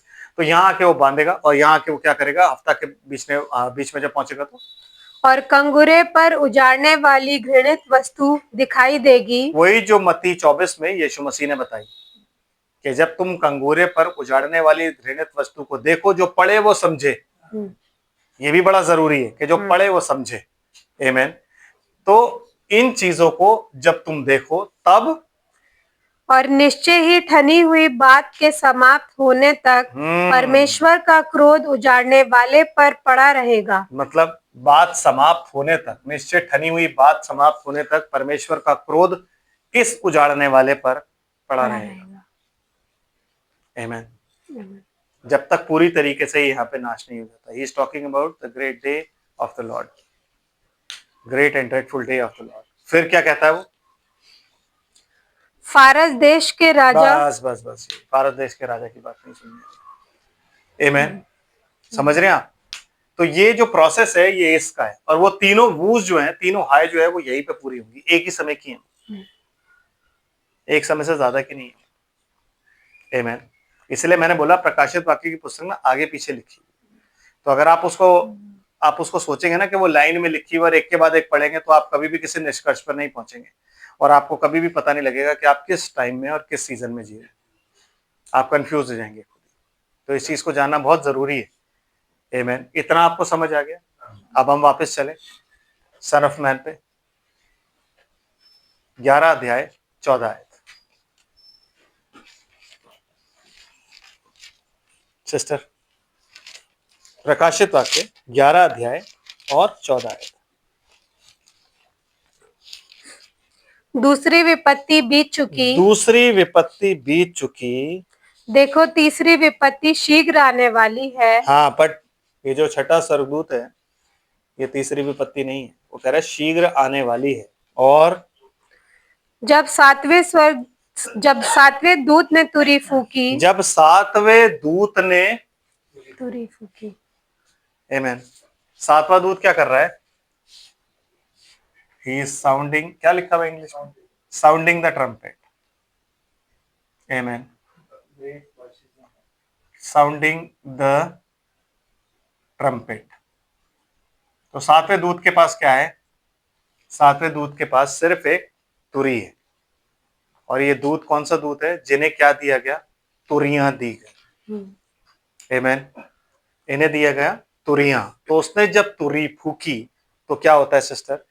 तो स्वर्ग में इस विषय के बड़े बड़े शब्द होने लगे, जगत का राज्य हमारे प्रभु का और उसके मसीह का हो गया। हो गया मतलब ये तुरी यहां फूकी जाएगी क्या? ये तुरी यहां फूकी जाएगी क्या? तो फिर ये तुरी यहां फूकी गई। हाँ, ये तुरी यहां फूकी गई इस एरिया में। आगे का नहीं है ब्रदर। क्योंकि वहां से तो great and dreadful day of the Lord शुरू हो जाएगा। आमेन। तो राज्य हमारे परमेश्वर का और मेमने का हो गया। आमेन। जब आप इस पुस्तक को पढ़ते हो तो जब आप 7 सील्स पढ़ते हो, 7 सील्स में जो 7th सील है वो 7 ट्रम्पेट की स्टार्टिंग है। ठीक है। जब आप 7वीं ट्रम्पेट सुनते हो तो वो 7वीं ट्रम्पेट 7 कटोरों की स्टार्टिंग है। और जो 7 कटोरे हैं वो इस टाइम में उंडेले जा रहे हैं, यहां कुछ नहीं है उनका, क्योंकि 7 कटोरे जो है वो परमेश्वर का क्रोध है, प्रकोप है, प्रकोप के कटोरे हैं जो उंडेले जाएंगे। तो प्रकोप के कटोरे यहां नहीं उंडेले जाएंगे, वो great and dreadful day of the Lord है, जब वो जजमेंट करेगा तो वो यहां उंडेले जाएंगे। आमेन। समझ रहे हो कि नहीं? यस सिस्टर, पढ़िए क्या लिखा है। और वह युगानुयुग राज्य करेगा। आमीन। तब 24 प्राचीनों जो परमेश्वर के सामने अपने सिंहासन पर बैठे थे, मुंह के बल गिरकर परमेश्वर को दंडवत करके यह कहने लगे, हे सर्वशक्तिमान प्रभु परमेश्वर जो है और जो था, हम तेरा धन्यवाद करते हैं। हाँ जी। कि तूने अपनी बड़ी सामर्थ को काम में लाकर हाँ जी राज्य किया है। यस। जातियों ने क्रोध किया, हाँ। पर तेरा प्रकोप आ पड़ा। जातियों ने क्रोध किया, जातियों ने क्रोध किया, पर तेरा प्रकोप आ पड़ा है। और वह समय आ पहुंचा है कि मरे हुओं का न्याय किया जाए। कैसे? इस ग्रेट एंड ड्रेडफुल डे में वो क्या करेगा? मरे हुओं का, उनका बदला नहीं लेगा। वो जो प्याले उंडे ले जा रहे हैं वो क्या है? बदला नहीं लेगा उनका, वो उनका बदला ले रहा है। Then he is going to come back. और तेरे दास भविष्यद्वक्ताओं और पवित्र लोगों को और उन छोटे बड़ों को जो तेरे नाम से डरते हैं बदला दिया जाए। बदला दिया जाए कहाँ पे? मतलब तुरी यहाँ फूकी गई, लेकिन तुरी की स्टार्टिंग कहाँ, एंड कहाँ हो रहा है? यहाँ पे। जैसे 7th सील जब खुली तो उसका एंड कहाँ पे हो रहा है? 7th सील का एंड कहाँ हो? 7th सील खुलती यहाँ है, लेकिन उसका एंड कहाँ है?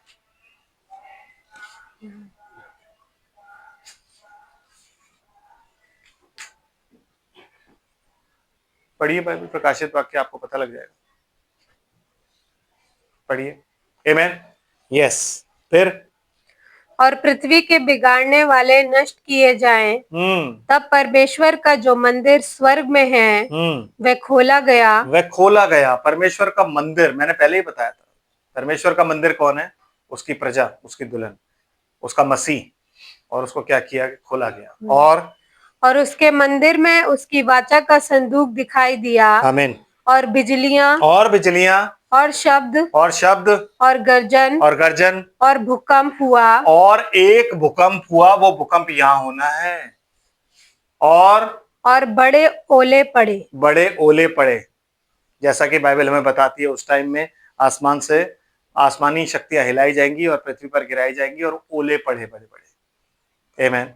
लेकिन ये कब हो रहा है? ये यहाँ हो रहा है। लेकिन जिस दूत की हम बात कर रहे हैं, प्रकाशित वाक्य 10 अध्याय 7 आयत में, वो क्या कहता है? सिस्टर आप यहाँ प्लीज एक मार्क लगा लीजिए, क्योंकि वापस हम इस पे आएंगे एक बार जरूर। ठीक है? हाँ जी प्लीज। वरन 7वें स्वर्गदूत के तुरी प्रकाशित वाक्य 10 अध्याय 7 आयत पढ़ रहे हैं। क्या पढ़ रहे हैं सिस्टर हम? वरन 7वें स्वर्गदूत, धीरे धीरे, वरन 7वें स्वर्गदूत के तुरी फूकने पर होने वाले शब्द के दिनों में परमेश्वर का गुप्त मनोरथ। रुकिए, मैं अपनी बाइबल में पढ़ूं। वरन 7वें स्वर्गदूत के शब्द देने के दिनों में। आमीन। इंग्लिश के हिसाब से राइट ट्रांसलेशन ये, शब्द देने के दिनों में, जब वह तुरी फूकने पर होगा। तो विच मीन्स अभी जिस 7वें इस दूत के बारे में आपने पढ़ा, जिसके पास ट्रम्पेट है, वहां पे लिखा हुआ है जब 7वें दूत ने तुरी फूकी, 7वें स्वर्गदूत ने तुरी फूकी, मतलब इसके पास क्या है? इसके पास सिर्फ ट्रम्पेट है। और इसको क्या काम दिया गया? Sounding the trumpet. इसके पास सिर्फ ये है। लेकिन जिस दूत की बात प्रकाशित वाक्य में लिखी है वो क्या कहता है, सातवें दूत के शब्द देने, मतलब इंग्लिश में जब आप पढ़ते हो voice, in the voice, in the days, क्या लिखा हुआ है, but in the days of the voice, मतलब वहां पे क्या लिखा गया है, voice, days of the voice, जैसे डेज ऑफ द नोआ, days of the Lord, days of the son of man, वैसे ही डेज ऑफ द वॉइस। और ये वॉइस को जब आप ग्रीक में ट्रांसलेट करते हो तो इसका क्या मतलब होता है, ग्रीक में ट्रांसलेशन क्या है इसका, इसका मतलब होता है फोन। फोन मीन्स कोई मैसेज देना। आप फोन करते हो तो किस लिए करते हो, बात करने के लिए ना, तो फोन का मतलब होता है मैसेज देना। आमीन। जबकि ये साउंडिंग ट्रम्पेट का मतलब क्या होता है, इसका मतलब होता है साल्पिज्जो। साल्पिज्जो का मतलब होता है ट्रम्पेट बजाना। और आपको ये बात मालूम होना चाहिए कि इजराइल में परमेश्वर ने आज्ञा दी थी कि तुम ट्रम्पेट्स बनाओ, अपने लिए तुरिया बनाओ। सांस फूक फूक कर बजाओगे तो उसका मतलब ये है, लंबी बजाओगे तो उसका मतलब ये है सेना को इकट्ठा करना है, तो उसका, तो ये उन्हीं चीजों का यहाँ पर यूज किया जा रहा है। क्या ट्रम्पेट का मतलब क्या होता है, वो कोई लिटरल ट्रम्पेट, सातवां दूत जो लिखा हुआ है ना 11 अध्याय 14 आयत में, कोई लिटरल ट्रम्पेट नहीं बजा रहा, नो, वो स्पिरिचुअल मीनिंग है कि उस टाइम में ये सब चीजें होंगी, है कि नहीं। वैसे ही ये है क्या, वॉइस। तो ये सातवें दूत के शब्द देने के दिनों में, जब ये वॉइस, मतलब इस वॉइस का मतलब है, क्योंकि सेवन थंडर्स के पास भी क्या है, वॉइस, वॉइसेस है ना, वॉइस है ना। तो इस वॉइस का मतलब क्या होता है, इस वॉइस का मतलब होता है मैसेज। कि सातवां दूत जब अपना एक मैसेज देगा, और उसका मैसेज क्या होगा, जैसे वो जब मैसेज देना शुरू करेगा तो एक तुरी होगी। तुरी मतलब जितने लोग इधर उधर रहते हैं ना वो सबको ले आएगा, जितने लोग बिखरे हुए हैं ना इलेक्टेड, वो सबको ले आएगा। इजरायली इधर उधर थे सारे के सारे, तो जब तुरी बजती थी ना तो वो ले आएगा। इसलिए कहता है प्रभु यीशु मसीह जब आएगा ना तो आके तुरी के से शब्द के साथ अपने स्वर्गदूतों को आज्ञा देगा, और वो तुरी बजाएंगे और कोने कोने से इजरायलियों को ले आएंगे। तो कब होगा वो, यहां होगा नहीं, वो यहां पे चल रहा है, यहां होगा वो। यस, उसके एंजल्स कौन है, मोसेस एंड एलीजा, क्योंकि अभी तक सारे इजरायली इजराइल में नहीं आए। सारे इजरायली इजराइल में कब आएंगे, वो यहां से आना शुरू करेंगे और आते चले जाएंगे और यहां तक पूरे हो जाएंगे, जिसमें 1,44,000 भी होंगे। और 1,44,000 में से जब मोर हो जाएगी, सबको इकट्ठा कर देगा, तो वो दिन होगा। He is not talking about ये इस टाइम पे तो सारे के सारे जानते हैं यीशु मसीह को, तो क्या तुरी बनाएगा बजाएगा, क्या बुलाएगा वो, उनको पता है मसीह आने वाला है, मसीह को देखेंगे आते हुए, आ जाएंगे अपने आप। आमीन।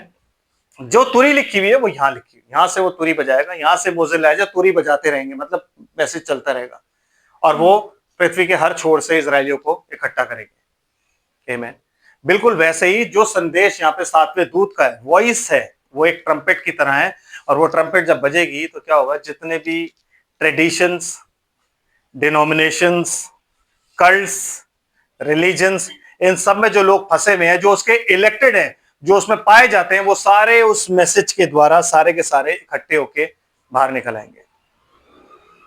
समझ आ रहा है फर्क ये है, क्योंकि कंफ्यूजन यही रहती है कि सातवां दूत जो ट्रम्पेट बजा रहा है ना, वो ट्रम्पेट उसके पास है, वही ट्रम्पेट है, ये है। भाई ब्रैनम ने झूठ बोला, उन्होंने अपने आप को अड़ाने के लिए, कुछ अड़ाने के लिए नहीं किया, कुछ भी अड़ाने के लिए नहीं किया। जो कुछ खुदा ने बोला वो उसने प्रीच किया। आमीन। समझ रहे कि नहीं, जो कुछ खुदा ने बताया वो उन्होंने प्रीच किया। और जब ये बात आती है तो आप इस चीज को समझिए कि उसके पास एक वॉइस थी। जैसे सेवन थंडर्स के पास एक वॉइस है, 7 अलग अलग वॉइस हैं, वैसे ही उसके पास भी एक वॉइस थी। तो जब वो वॉइस हुई सातवें दूत के शब्द देने के दिनों में, जब वो तुरी फूकने पर होगा, तब परमेश्वर का गुप्त मनोरथ पूरा होगा। आमीन। क्या लिखा सिस्टर आगे, तब परमेश्वर का गुप्त मनोरथ उस सुसमाचार के अनुसार जो उसने अपने दास भविष्यद्वक्ताओं को दिया पूरा होगा। आमीन। उसने अपने दास भविष्यद्वक्ताओं को कुछ सुसमाचार दिया था, और वो सुसमाचार क्या था, तुम जाओ सारी जातियों में चेला बनाओ, सुसमाचार का प्रचार करो, चेला बनाओ, और सबको बपतिस्मा दो। जो विश्वास करे और बपतिस्मा ले उसी का उद्धार होगा। विश्वास करे मतलब विश्वास किस पे करेगा?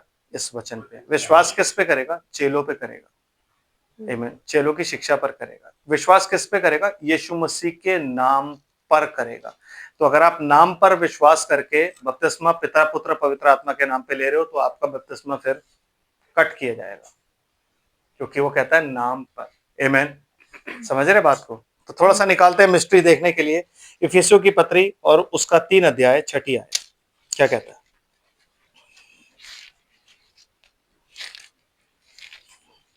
मिस्ट्री मतलब भेद, जो उसने अपने दास भविष्यद्वक्ताओं को दिया, वो भेद क्या है? पूरा होगा। इट इज नॉट कि वो जितनी भी मिस्ट्रीज बाइबल में लिखी हुई हैं वो खत्म हो जाएंगी। देखो, हर आदमी प्रीचिंग के टाइम ना गलतियां कर देता है, मैं भी करता हूँ। आमीन। कई बार मैं यहाँ बोर्ड पे कुछ गलत लिख देता हूँ, जो बच्चे मुझे बताते हैं कि आपने ये गलत लिख दिया, ये स्पेलिंग ये नहीं थी, तो बच्चे बाद में मेरे को मजाक भी। और कई बार क्या होता है, मेरे मुंह से कुछ ऐसा निकल जाता है कि बाद में सब लोग मुझे कहते हैं, यार आपने ये गलत बोला, ये नहीं, ये था। समझ रहे हो? ठीक है कि नहीं? आत्मा जो कहना चाहता है आप उसकी बात समझोगे, लेकिन जो मैं प्रोनाउंस कर रहा हूं उसमें गलतियां हो सकती हैं। तो वैसे ही जब वो बोल रहे हैं तो उसमें भी गलतियां हो सकती हैं ब्रदर एंड सिस्टर। सारी मिस्ट्रीज अभी खत्म नहीं हुई हैं। ऐसी बहुत सी मिस्ट्रीज हैं जो बाइबल में छुपी हैं। यीशु मसीह का नया नाम ना आप जानते हो, आपका नया नाम ना आप जानते हो ना मैं जानता हूँ। आमीन। पत्थर आपको अभी तक कुछ नहीं मिला है। जो कहता है ना, एक श्वेत पत्थर दूंगा, एक गुप्त मन्ना दूंगा, ये सब चीजें हमें हम में से किसी को नहीं मिली। समझ आ रहा है? ये सब चीजें हमें अभी 7 थंडर्स में मिलेंगी, क्योंकि गुप्त जो बातें हैं वो वहां है, जो अभी तक रिवील नहीं हुई है। जो रिवील हो गया वो तो आपके पास है। जो परमेश्वर ने अपने हाथ में रखी है सीक्रेट्स, वो उसके हाथ में ही है, और वो तब रिवील करेगा अपने इलेक्टेड पे जब तैयार हो जाएंगे सब, जब वक्त आ जाएगा। जैसे इसमें आखिरी भेड़ जब एंटर कर जाएगी तब ये दोनों का कत्ल किया जाएगा यहाँ पे। वैसे ही जब आखिरी भेड़ एंटर कर दी जाएगी, जैसी आखिरी भेड़ एंटर होगी उसका आना भी निश्चय हो जाएगा, हम जब तैयार हो जाएंगे। आखिरी भेड़ एंटर मतलब बपतिस्मा लेके नहीं आ जाएगी, नो नो नो, तैयार होके जब आ जाएगी। अगर एक भेड़ आखिरी भी तैयार होके आ गई, अभी हम सब तैयारी में ही हैं। अगर आप सोचे ना मैं रैप्चर में जाने से पहले परफेक्ट हो जाऊं, तो आप तो बहुत मतलब दयनीय स्थिति में है। रैप्चर में जाने से पहले कोई भी परफेक्ट नहीं हो सकता। रिवाइवल जो असली आएगा वो 39 दिन में आएगा। आमीन। सिर्फ हमारे अंदर पवित्र आत्मा पाया जाता है, ताकि जब वो मैसेज प्रीच हो ना, तो हमें पता लग जाएगा कि यार ये मैसेज जो प्रीच हो रहा है परमेश्वर का ही है, और हम उसे हाँ और आमीन के साथ रिसीव करेंगे, और जो हाँ और आमीन के साथ रिसीव करेगा वो ट्रांसफॉर्म हो जाएगा। आमीन। और ऐसा नहीं होगा कि चर्च में आप बैठे हुए हैं या कहीं आपने सुना आप एकदम बदल गए। No no no, you will receive the message, वो आपके अंदर जाएगा, और आपके अंदर जाके अब्राहम और सारा की तरह आपको ट्रांसफॉर्म करेगा। क्योंकि जब तक वचन अंदर नहीं जाएगा, वो अंदर जाके आपकी बॉडी को ट्रांसफॉर्म नहीं कर सकता। तब आप ये नाशमान देह उतार दोगे और अविनाशी देह डेफिनेटली आ जाएगी। तो उसको अंदर जाना है मैसेज को। जैसे आज हमें ये मैसेज अंदर जाके ट्रांसफॉर्म करता है ना, वैसे ही वो कर रहा है। हम ट्रांसफॉर्मेशन की स्टेज पे हैं, इसीलिए हमें रेवलेशन की बहुत जरूरत है, क्योंकि हर एक रेवलेशन हमें ट्रांसफॉर्म करता है। जो कुछ भी हम सुनते हैं 5 फोल्ड की मिनिस्ट्री के द्वारा, या नबी के संदेश में भी आज भी हम ऐसी बहुत सी चीजें सुनते हैं जो हमें ट्रांसफॉर्म करती है। हमें कहते हैं यार यही अद्भुत चीज है, मैंने पहले नहीं कभी रियलाइज करी। बाइबल पढ़ते हो, आपको कोई चीज ऐसी सामने आती है, आप कहते हैं यार बहुत बढ़िया चीज है, कभी मैंने रियलाइज नहीं करी, तो वो आपको ट्रांसफॉर्म करती जा रही है। आमीन। इसलिए बाइबल पढ़ना बहुत जरूरी है, इसलिए नबी के संदेश सुनना ही बहुत जरूरी है, और इसलिए 5 फोल्ड के मैसेज सुनना ही बहुत जरूरी है। तो आपके पास फिर टाइम नहीं बचेगा रीलों के लिए, आपके पास टाइम नहीं बचेगा फेसबुक के लिए, और आपके पास टाइम नहीं बचेगा व्हाट्सएप के लिए, है ना? क्योंकि इतना जब आपने सुनना है और आपने इतना पढ़ना है तो टाइम है ही कहां। आमीन। और फिर उस पर मनन भी करना है तो टाइम नहीं है। समझ रहे बात को? Yes sister please. इफिसियों की पत्री 3 अध्याय 6 आयत। अर्थात ये है कि मसीह यीशु आप एक काम में कीजिए प्लीज, 5वीं आयत से पढ़ दीजिए। जो अन्य समयों में मनुष्य की संतानों को ऐसा नहीं बताया गया था, 4 आयत से जिससे तुम पढ़कर जान सकते हो कि मैं मसीह का वह भेद कहाँ तक समझता हूँ जो अन्य समयों में मनुष्य की संतानों को ऐसा मनुष्य नहीं की संतानों को मतलब किनको? आदम को और यीशु मसीह को, क्योंकि बेन आदम तो वही है ना ब्रदर? बेन आदम वो उसके लिए यूज किया गया है। तो यीशु मसीह को जब ये पहले बात समझाई गई थी तो यीशु मसीह की समझ में ये भेद नहीं आया था। आदम को जब ये पहले बात बताई गई थी तो उसकी समझ में नहीं आया था। इसीलिए कहता है बाइबल ना बहुत पढ़नी चाहिए, ताकि जब आप बाइबल पढ़ो ना तो आपको ये पता हो कि परमेश्वर ने उन शब्दों का प्रयोग बहुत बार किया है। तो आप ये नहीं कह सकते कि अपनी ईगो में आके कि मैं सही हूं और वो गलत है, तो उसको गलत साबित करने के लिए खुद गलतियां नहीं कर सकते आप, है कि नहीं? पता क्या होता है उस ईगो में? छोटे बच्चे भी आपकी बेइज्जती कर देते हैं। That is very bad. सबसे खराब चीज वही होती है। आमीन। Yes sister. मनुष्य के पुत्रों मतलब प्रॉफिट्स। यस। और जो अन्य समयों में मनुष्य की संतानों को ऐसा नहीं बताया गया था, जैसा कि आत्मा के द्वारा अब उसके पवित्र प्रेरितों और भविष्यद्वक्ताओं पर प्रकट किया गया है। उसके भविष्यद्वक्ताओं और प्रेरितों पर प्रकट किया गया है। कब? इस समय में। कब? यीशु मसीह के जाने के बाद। जेंटाइल्स मतलब यीशु मसीह के जाने के बाद जो मिनिस्ट्री चल रही है उसमें प्रेरित और भविष्यद्वक्ता दोनों है। आप कभी नहीं कह सकते कि अब कोई भविष्यद्वक्ता नहीं आएगा। भविष्यद्वक्ता और व्यवस्था वहां तक ऐसा नहीं है, वो लिखा हुआ है, पौलुस कह रहा है। आप नहीं कह सकते। अब प्रेरितों और भविष्यद्वक्ताओं पर प्रकट किया गया, तो मतलब प्रेरित भी थे तो भविष्यद्वक्ता भी है। आमीन। यस। प्रकट किया गया मतलब रिवील किया गया। Yes sister please. अर्थात यह है कि मसीह यीशु में सुसमाचार के द्वारा। सुसमाचार कौन सा? जो उसने अपने दास भविष्यद्वक्ताओं को दिया था ना, उसी के बारे में वो एग्जैक्टली वही चीज बोल रहा है। आमीन। वही सुसमाचार जो है वो क्या हो? पूरा हो। और वो क्या है? अन्य जातीय लोग मिरास में साझी और एक ही देह के और प्रतिज्ञा के भागी हैं। आमीन। मिस्ट्री क्या है? मिस्ट्री को बोलते हैं हम grafting of the Gentiles. Mystery ये नहीं है कि सारी मिस्ट्रीज रिवील कर दी। नो नो, अभी बहुत सी मिस्ट्रीज बाइबल में ऐसी हैं जो रिवील करनी बाकी है और आज हो रही हैं। आमीन। मिस्ट्री ये है कि अन्य जातियों को क्या किया गया? साटा गया। कहां पे? क्योंकि हम तो जंगली जलपाई थे, हमें असली जलपाई में जो कि यीशु मसीह है उसमें हमें साटा गया। और किनको काटा गया? इजरायलियों को काटा गया। अगर हम भी वैसे फल नहीं लाएंगे तो हमें भी काट दिया जाएगा, है कि नहीं? सिस्टर निकालते हैं रोमियो की पत्री 9 अध्याय 6 आयत से पढ़ते हैं, क्या लिखा हुआ है। आप एक काम कीजिए, 4 आयत से पढ़िएगा। वह इजरायली हैं और लेपालकपन का अधिकार और महिमा और वाचाएं और व्यवस्था और उपासना और प्रतिज्ञाएं उन्हीं की हैं। सब कुछ उन्हीं का है ब्रदर, हमारा कुछ भी नहीं है। और पुरखे भी उन्हीं के हैं। हाँ जी। और मसीह भी शरीर के भाव से उन्हीं में से हुआ। हाँ। सबके ऊपर परम परमेश्वर युगानुयुग धन्य हो। आमीन। पढ़ते रहिए। परंतु यह नहीं कि परमेश्वर का वचन टल गया, इसलिए कि जो इजराइल के वंश हैं वे सब इजरायली नहीं। वे सब इजरायली नहीं। आमीन। इंडिया छोड़ के भाग के आप चले जाओ कि मेरा बाप इजरायली था, तो आप ये इसका मतलब नहीं आप इजरायली। नो, वो सब इजरायली नहीं। Yes sister. और ना अब्राहम के वंश होने के कारण सब उसकी संतान ठहरे। इसलिए यीशु मसीह ने उनको क्या बोला कि अगर इब्राहिम तुम्हारा पिता होता तो तुम वो नहीं करते जो तुम कर रहे हो। इब्राहिम ने तो ऐसा नहीं किया था, उसने तो पाँव धुलाए, खाना खिलाया। तुम मुझे पथरवाह कर रहे हो, तुम मार रहे हो, तुम कहते हो इसमें दुष्ट आत्मा है। ये अब्राहम ने तो नहीं किया था, लेकिन तुम अपने पिता शैतान से हो। आमीन। Yes sister. परंतु लिखा है इजाक ही से वंश कहलाएगा।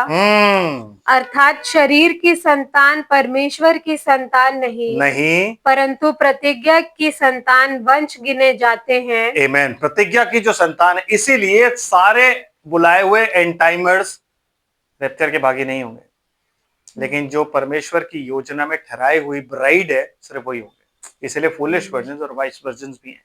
इसलिए वो रेमनेंट्स इजराइल में भी पाए जाते हैं और वो रेमनेंट्स यहाँ भी पाए जाते हैं। आमीन सिस्टर। क्योंकि प्रतिज्ञा का वचन ये है, मैं इस समय के अनुसार आऊंगा और सारा के पुत्र होगा। और केवल यही नहीं, परंतु जब रिबका भी एक से अर्थात हमारे पिता इसाक से, क्योंकि कैन और हाबिल के बाद दूसरे ट्विंस ये 2 बंदे हैं। कौन? याकूब और एसाव। तो वहां वो मेंशन कर रहा है कि रिबका भी एक से, क्यों भाई, क्यों? क्योंकि इससे पहले जो ट्विंस हुए थे ना, तो वो दो से हुए थे, इसलिए वो मिस्टीरियसली आपको हिंट दे रहा है कि रिबका एक से, अर्थात हमारे पिता इसहाक से। आमीन। लेकिन उससे पहले वाला जो था ना, वो दो से था, वो हिंट दे रहा है हमें। फिर भी लोग इन चीजों को पढ़ने के बाद भी समझ, इसलिए कहते हैं बाइबल पढ़ना। एक प्रचारक थे, आई थिंक शायद मार्टिन लूथर या कोई और, वो 6 घंटे घुटनों पे रह के और बाइबल पढ़ते थे, क्योंकि उनको ये था कि ये इस वचन को समझना और प्रचार करना किसी मनुष्य की औकात नहीं है। तो वो घुटनों पे रहते थे और खुदा से कहते थे मुझे बता कि मैं क्या प्रीच करूं। आमीन। और मैंने देखा है लोग ऐसे पढ़ते हैं बाइबल, प्रचार ऐसे हो रहा है। आमीन। समझ रहे? परमेश्वर की हुजूरी में और परमेश्वर का वो वचन जिसको उसने अपने नाम से अधिक महत्व दिया है। इसलिए यीशु मसीह की जांग पे जो नाम लिखा हुआ क्या है? लोगोस, है ना? यही मैसेज है ना, ये वर्ड ऑफ गॉड ही उसका नाम है ना, लोगोस। और उसी को उसने किससे? अपने नाम से, मतलब उसका नाम क्या है? उसका नाम क्या है? उसका नाम था यावे, उसका नाम था Lord Jesus Christ. But the word of God has a name, लेकिन वो वर्ड ऑफ गॉड जो है वो उसने अपने पुत्र को नाम दिया है, और वो नाम क्या है? लोगोस, जो उसकी जांग पर लिखा हुआ है। आमीन। समझ रहे हो बात को आप? यस सिस्टर, आगे चलते हैं। और अभी तक ना तो बालक जन्मे थे और ना उन्होंने कुछ भला या बुरा किया था, इसलिए कि परमेश्वर की मनसा जो उसके चुन लेने के अनुसार है, कर्मों के कारण नहीं, परंतु बुलाने वाले के कारण है, बनी रहे। बनी रहे, बस। आमीन। कर्मों के अनुसार नहीं है, आप जितने मर्जी कर्म कर लो उसके अनुसार नहीं होगी, लेकिन बुलाने वाले के अनुसार उसकी मनसा बनी रहती है। आमीन। रोमियो 11 अध्याय। जानबूझ के बाइबल में इतनी पढ़ा रहा हूं ताकि आपको ये चीजें समझ में आ जाए। 11 अध्याय 13 आयत। मैं तुम अन्य जातियों से ये बातें कहता हूँ, जबकि मैं अन्य जातियों के लिए प्रेरित हूँ। यस। तो मैं अपनी सेवा की बड़ाई करता हूँ। किससे कह रहा है? अन्य जातियों से कह रहा है। और ताकि किसी रीति से मैं अपने कुटुंबियों में जलन उत्पन्न करवा कर उनमें से कई एक का उद्धार कराऊं। ये होता है, देखो, अपने कुटुंबियों, मतलब वो इतना अप्रिशिएट करता है अन्य जातियों को इजरायलियों के सामने कि किसी तरीके से उनमें से जलन उत्पन्न हो जाओ, क्या यार हम भी करेंगे ये काम। आमीन। समझ रहे हो? ये उसकी मिनिस्ट्री थी कि मैं किसी तरीके से उनको ले आऊं। अगर जलन उत्पदा के ही होता ना तो ही ले आऊं, क्योंकि ये देखो अन्य जातियों को देखो, ये कितने बुरे थे। ये गूंगी मूर्तों के पूजने वाले थे, पापी थे, और आज ये प्रभु को मानते हैं। इनमें वचन पाया जाता है, इनमें चिन्ह और अद्भुत काम है, जो कि तुम्हारा था वो इनको दिया गया है, सारा कुछ। तो वो जलन के बाद आ जाए, उनके दिल जल जाए। ये नेचर आज हमारा होना चाहिए, जलन उठ जाके। यस सिस्टर, फिर क्या कहता है?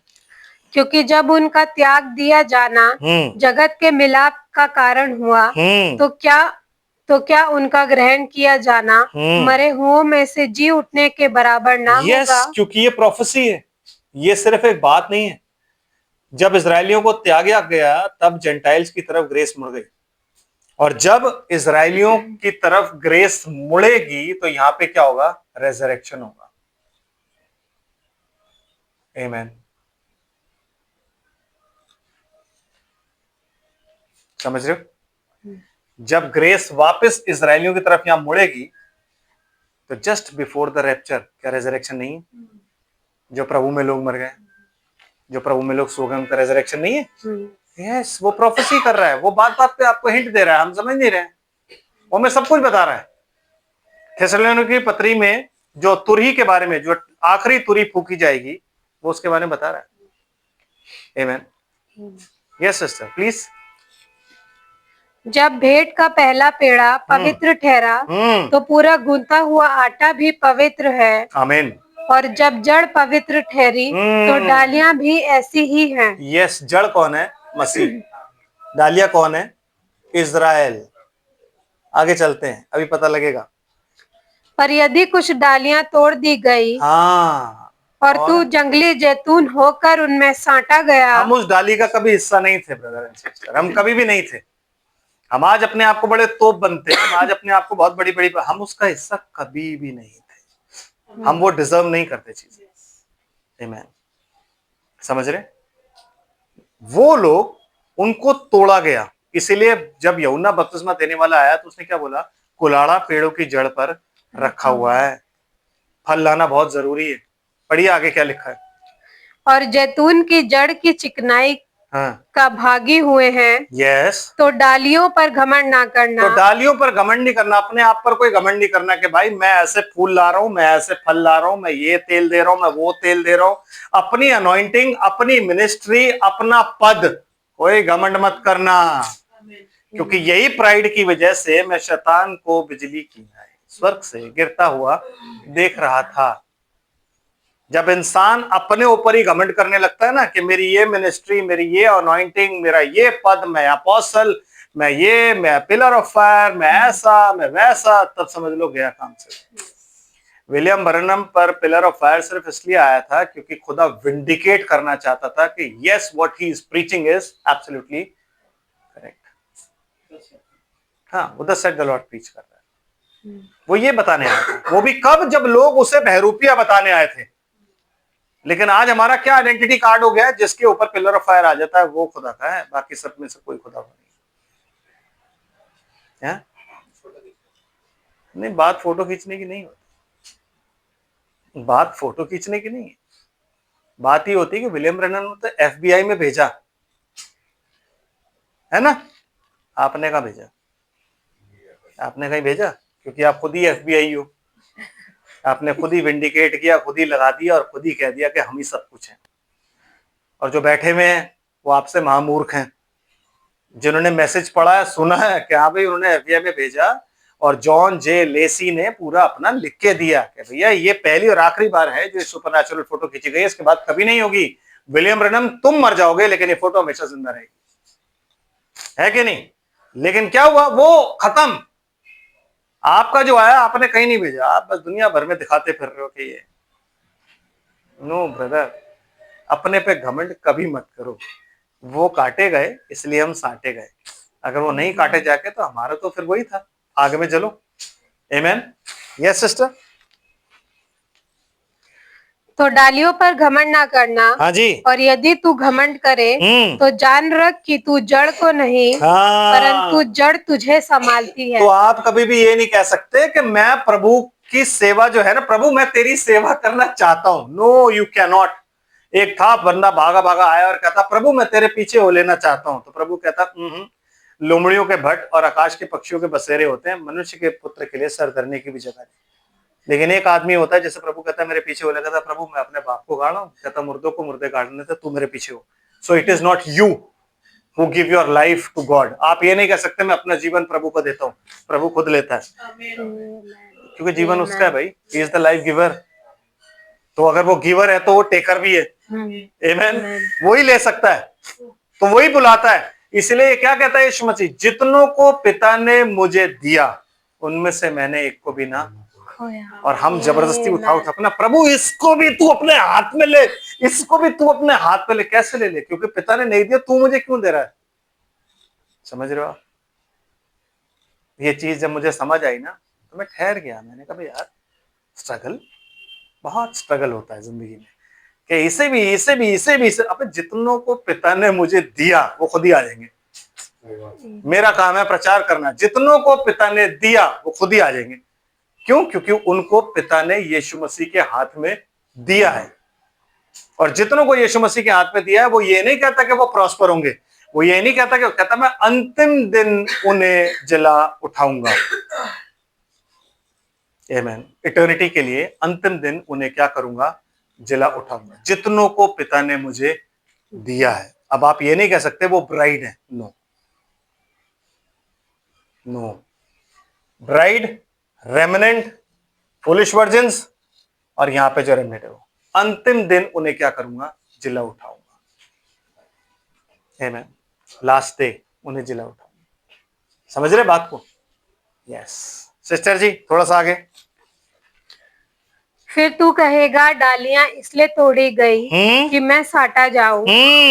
ठीक है, वह तो अविश्वास के कारण वह तोड़ी तो गई, अविश्वास के कारण तोड़ी गई, और परंतु तू विश्वास से बना रहता है, हाँ, इसलिए अभिमानी ना हो। इसलिए अभिमानी नहीं होना है, क्योंकि ये विश्वास भी आपको दान के रूप में दिया गया है। आप करते नहीं हो, आपको दिया जाता है। अगर आप बोलो ना मैं विश्वासी हूं, नहीं नहीं, आप हो नहीं, आपको दिया गया है, आपको बनाया गया है, बिकॉज आप प्रीडेस्टिनेटेड थे। तब खुदा ने आपको आज विश्वास दिया, तब आपने वो बात सुनी, तब आप यहाँ आए और आपने इस वचन को रिसीव किया, आपने उस संदेश को रिसीव किया जो विलियम ब्रैनम ने बोला। तो घमंड नहीं कर सकते आप। आमीन। आप अपनी मर्जी और अपनी खुदी से नहीं आए, आपको वो लाया है, विश्वास का दान दिया है आपको, हैं? You are saved by grace through faith. तो ये फेथ कहां से आया? ये फेथ खुदा ने आप में डाल के भेजा है। आमीन। ये फेथ उस बीज की तरह है कि जब आप वचन सुनते हो ना तो एकदम वो हिट करता है ना, स्ट्रक करता है, और वचन की लाइट पड़ती है तो बढ़ना शुरू हो जाता है। तो वो परमेश्वर ने डाल के भेजा है। आप और मेरी खूबी नहीं है, आप और मैं तो तैयार थे, उस नौका में ही थे जो जा रही थी हेल की तरफ, लेकिन बीच में एक जहाज आया यीशु मसीह के नाम का, और वो हमें अलग लेके चला गया। आमीन। Yes sister. इसलिए अभिमानी ना हो, परंतु भय मान। इसलिए जब आप परमेश्वर की हुजूरी में जाओ, तो भाई ब्रैनम क्या कहते हैं कि जब आप परमेश्वर की हुजूरी में जाओ और आपको पता हो कि उसने आपको सेवकाई दी है या उसने आपको चुना है, ऑलवेज थैंक हिम। क्या? क्योंकि gift and callings are without, उसने तब से डाल के भेजे हैं। तो ऑलवेज थैंक हिम कि आपने रिपेंट किया, ऑलवेज थैंक हिम कि उसने आपको बपतिस्मा दिया। हमेशा धन्यवाद करो कि उसने आपको चुना, हमेशा धन्यवाद करो कि उसने आपको सेवकाई दी है। अपने आप बनाएगा, क्योंकि वो कुमार है और आप पत्थर हो, आप मिट्टी हो, सॉरी, आपको वो खुद बनाएगा। सिर्फ वो खुद कब नहीं बनाएगा? जब हम उस पर हाथ नहीं रखने देते अपने आप को, उस पर मैं खुद no, let thy will be done. तो दाई विल बी डन का मतलब होता है मट्टी इकट्ठी करी, उसको उसने डंडे से मारना शुरू किया और चूरा बनाया। चूरा मतलब इतना भी कंकर नहीं, चूरा, पाउडर बनाया। जब पाउडर बन गया तो उस पर पानी डाला, और पानी डाल के फिर उसको लौंदे को बनाना शुरू किया। और वो भी तब जब वो लौंदा बना रहा, उसकी पसंद का लौंदा बना तो ठीक है, नहीं बना तो उसने फिर तोड़ा, है ना? क्योंकि जो रिजिड होता है ना, उसके साथ यही होता है कि जब उसने लौंदा बनाया और वो लौंदा कुछ और बनना चाहता है तो उसने फिर तोड़ा। नो, मेरी इच्छा, late thy will be done, इसका मतलब यही है। समझ रहे आप बात को? तो इसलिए अभिमानी नहीं होना है, भय करना है। और भय क्या होना चाहिए? कहीं ऐसा ना हो कि मैं गिर जाऊं, कहीं ऐसा ना हो कि मैं काटा जाऊं। आमीन। ये भय जरूर होना चाहिए कि कहीं ऐसा ना हो मैं, क्योंकि यही भय हमें परमेश्वर की बुद्धि अर्थात मसीह में बढ़ाएगा। क्योंकि परमेश्वर की बुद्धि क्या है? मसीह, और ये हमें उसमें बढ़ाएगा। अगर ये भय रहेगा तो हम पाप से बचेंगे। अगर ये भय रहेगा कि यार हम काटने डालेंगे, हमें ये मतलब जो लोगों को रिलैक्स कर देते हैं ना आज, यार आप इस चर्च के मेंबर हो ना, तो आप लोग समझ लो रैप्चर के तो पक्के ही पक्के हो। क्यों? क्योंकि भाई जब प्रीच करते हैं तो वो दस सेट द लॉर्ड ही बोलते हैं, और बाकी क्या बोलते हैं? दस सेट द शेटन, बाकी भी तो वही बोलते हैं। यस, ये बात सच है। आप अगर अपने पास्टर को ही खुदा बना दोगे, आमीन, तो फिर यीशु मसीह कहां रहा? अगर आप पास्टर को ही कह दोगे कि भाई का वचन तो दस सेट द लॉर्ड है, तो यीशु मसीह कहां रहा और इस वचन की क्या अहमियत रही आपके जीवन में? कोई अहमियत है? नहीं है। क्यों? क्योंकि आपने यीशु मसीह से ऊपर एक आदमी को उठा दिया जो पुलपिट पकड़ा, भले ही अनॉइंटिंग कितनी भी स्ट्रांग क्यों ना हो। विलियम ब्रैनम को जब लोगों ने बोला ना कि जब उन्हें पता लगा कि मेरे नाम से बपतिस्मा, उन्होंने बोला मैं मिनिस्ट्री छोड़ के जा रहा हूं, तुम मुझे एंटी क्राइस्ट बनाते हो। यहां खुशी खुशी लोग लेते हैं वर्शिप। वो कह रहा है मैं एंटी क्राइस्ट बना दिया तुमने मुझे, मैं मिनिस्ट्री छोड़ के जा रहा हूं। जब तक वो दोनों भाइयों ने आके माफी नहीं मांगी और सब कुछ सही नहीं किया, तब तक वो वापस नहीं आए, तब तक वापस नहीं आए। और यहां तो लोग ले रहे हैं हर चीज। क्यों? क्योंकि ये मेरा हक है, ये आदर मेरा हक है। क्यों? ये मेरा आदर नहीं कर रहे, जो खुदा मुझ में रहता है उसका आदर करते हैं। क्या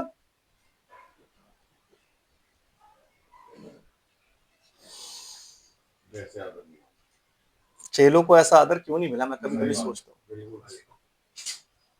मसीह को तो चलो वो तो अलग बात हो गई, मसीह तो मसीह था, लेकिन चेलों को क्यों नहीं मिला? जिन चेलों की शिक्षा पर हम पाए जाते हैं उन्हें हमेशा जूते क्यों पड़े? पौलुस क्यों अपने आप को खुरचन कहता है और हम लोगों को क्या बोलता है, तुम बिरयानी हो ऊपर की, और हम क्या है, चेले खुरचन, जिन्हें लोग खाना भी नहीं चाहते उठा के फेंक देते हैं। लेकिन यहां कौन है? हम क्रीम दला क्रीम है। क्रीम दला क्रीम का मतलब जानते हो? क्रेम दला क्रीम, इसका मतलब होता है जो ऊपर की मलाई होती है ना सबसे जबरदस्त, हम वो लोग हैं। यस, क्योंकि हम अगर कोई हमारे खिलाफ बोल दे तो हम परमेश्वर का धन्यवाद नहीं करते कि खुदा तेरे नाम की खातिर किसी ने मुझे बुरा बोला, क्योंकि मत्ती में ये लिखा हुआ है, मत्ती 5 में, जब मेरे नाम की खातिर लोग तुम्हें बोले तो खुश होना और धन्यवाद करना कि तुम मेरे नाम की खातिर बोल, क्योंकि स्वर्ग में बड़ा हम बोलते हैं जो भी इस सेवका, इस रिवाइवल, इस चीज के अलग खड़ा हुआ, अगेंस्ट खड़ा हुआ, मर जाएगा। तो आपको नहीं पता यूहन्ना और याकूब जो यीशु मसीह के साथ थे, और जब वो सामरिया से होके जाना था उसने, तो उन्होंने बोल दिया कि भाई यहाँ सामने होके गांव में कि यहाँ नहीं आना। तो कहता प्रभु तू कहे तो हम गिरा दें, अभी के अभी आग गिराते। कहता तुम्हें नहीं पता तुम किस आत्मा के हो? कहता नहीं, तो आपको नहीं पता आप किस आत्मा के हो? आप आत्मा के, आप उस आत्मा के हो जिसमें न्याय नहीं है। आप उस आत्मा के हो जिसमें स्तिफनुस ने अपने मार खाते खाते अपने मारने वालों के लिए बोला कि हे प्रभु ये पाप इन पर मत लगा, क्योंकि ये नहीं जानते ये क्या कर रहे हैं। आपको नहीं पता ये बात क्यों? क्योंकि आज घमंड आ गया है। आज प्रभु पे घमंड नहीं है, आज घमंड अपने आप पे है कि हम लेवियों का खानदान है, हम ये हैं। सब यही बोलते हैं। मैं तो जितने भी यूट्यूबर्स को देख रहा हूँ, जो भी एंड टाइम बिलीवर्स है, उनको कह रहा हूँ, हम बचपन में पढ़े तो हम ऐसे घर में पले हैं जिसमें हमारे घर में दुआ बंदगी होती थी, हमारे घर में ये होता था, हमारे घर में। तो तुम्हें बचाया क्यों है? क्योंकि यीशु मसीह तो पापी, पियक्कड़, चुंगी लेने वाले, चोर, चक्के, वैश्या, इनको बचाने आया था, तो तुम्हें क्यों बचाया है? और वो कहता है कि जो वैद्य है वो भले चंगों के लिए नहीं है, वैद्य किन के लिए? इन जैसे लोगों के लिए जो बीमार है, इनके लिए जो बीमार है, इनके लिए जो बीमार है, मेरे लिए जो मैं बीमार हूं। जो पापी है उसके लिए वैद्य है कि बार बार वो वैद्य के पास जाता है, सर मेरे को फिर जुकाम हो गया, वैद्य फिर डांटता है, तूने फिर ठंडा पानी पियोगा ना, चल अब दवाई खा, अगली बार ध्यान रखना। वैद्य उनके लिए जो बीमार होते रहते हैं। इसलिए कोई भी आदमी परफेक्ट नहीं, मैसेज में आने के बाद कोई परफेक्ट नहीं होता, कोई परफेक्ट नहीं। कोई होली कम्युनियन आपको परफेक्ट नहीं बनाता। आप अगर होली कम्युनियन की रीति बनाते हो ना, वो आपको फिर ट्रेडिशनल बनाता है। ब्रदर, होली कम्युनियन दिल से लिया जाता है। अगर आप हर संडे हर संडे हर संडे हर संडे, अगर आपने एक रूल बना लिया, पहले संडे, आखिरी संडे, हर संडे, ये संडे, वो संडे, तो फिर आप डिनोमिनेशन हो। समझ रहे हो? समझ रहे हो? चेलों से शिक्षा पाने, रोटी तोड़ने और इन सब चीजों में लवलीन रहते थे। इसका मतलब क्या है? कोई रिचुअल नहीं था, नो। वो घर घर इकट्ठे होते थे। कब इकट्ठे होते थे? आज इकट्ठे हुए, कल किसी का घर नहीं मिला, परसों इकट्ठे हुए, फिर किसी का घर नहीं मिला, तरसों चरसों परसों इकट्ठे हुए। हर अलग अलग जगहों पे इकट्ठे होते थे, और जहां भी इकट्ठे होते थे वहां बपतिस्मे होते थे, और वहां वो होली कम्युनियन कर देते थे। ये होता था। ये थोड़े ना था उनका जिस घर में इकट्ठे होंगे हमने आज होली कम्युनियन लेना ही लेना है, चाहे कुछ भी हो जाए। ऐसा नहीं होता। बाइबल पढ़ते हो तो जरा अक्ल तो रखो यार। अगर ऐसा होता तो आपके चर्च में रोज बपतिस्मे हो रहे होते, क्योंकि आप उन्हीं चलोगे शिक्षा पर। रिचुअल कोई नहीं। थैंक यू पास्टर प्रताप, जिसने हमें सिखाया कि कोई भी चीज ट्रेडिशन नहीं होगी। होली कम्युनियन भी ट्रेडिशन नहीं होगा। दिल से आएगी आवाज, होगा। दिल से नहीं आएगी, रुके रहो। मैं 2 जन भी तैयार होंगे होली कम्युनियन के लिए, होली कम्युनियन होगा। नहीं होगा, कोई बात नहीं, ठहरे रहो। आमेन। यस। आज भटकने का मतलब ये नहीं है कि उन्होंने सारी शिक्षा हमें गलत दी है। उसी शिक्षा को लोग आज अपने चर्च में प्रीच करके खुद चीता बने हुए हैं, और उन्हीं की बुराई करके, यस, उन्हीं की बुराई करके, उन्हीं की शिक्षा लेके आज लोग चीते बने हुए हैं, बिजनेस चला रहे हैं और अपने ऊपर घमंड कर रहे हैं। कहता है डालियों पे तुम घमंड मत करो, जड़ तुम्हें संभालती है। और जड़ कौन है? मसीह। और मसीह कौन है? Revelation of God, manifestation of God. Amen. मसीह उतना नहीं है जितना आपको बता दिया गया। मैं बड़ा खुश हुआ जब मैंने सुना ना जी। मैंने पहले तो पढ़ा भी हुआ है, लेकिन मैंने सुना ये, ब्रदर प्रसन्ना प्रीच करे थे, कहते कि वो किताबें जो लिखी गई है जगत में नहीं समाती, तो फिर वो क्या है? तो रेवलेशन सिर्फ ये नहीं है, वो भी है जो इस जगत में नहीं समाती। वो कब मिलेगा आपको? आज ही मिलेगा, आज ही मिलेगा वो आप। आमेन सिस्टर। यस यस यस, खत्म हो गया सिस्टर, छोड़ दीजिए बस। अब एक लास्ट पढ़ते हैं, उसके बाद हम वापस प्रकाशित वाक्य में चलते हैं। रोमियो 16 अध्याय 25-26 आयत।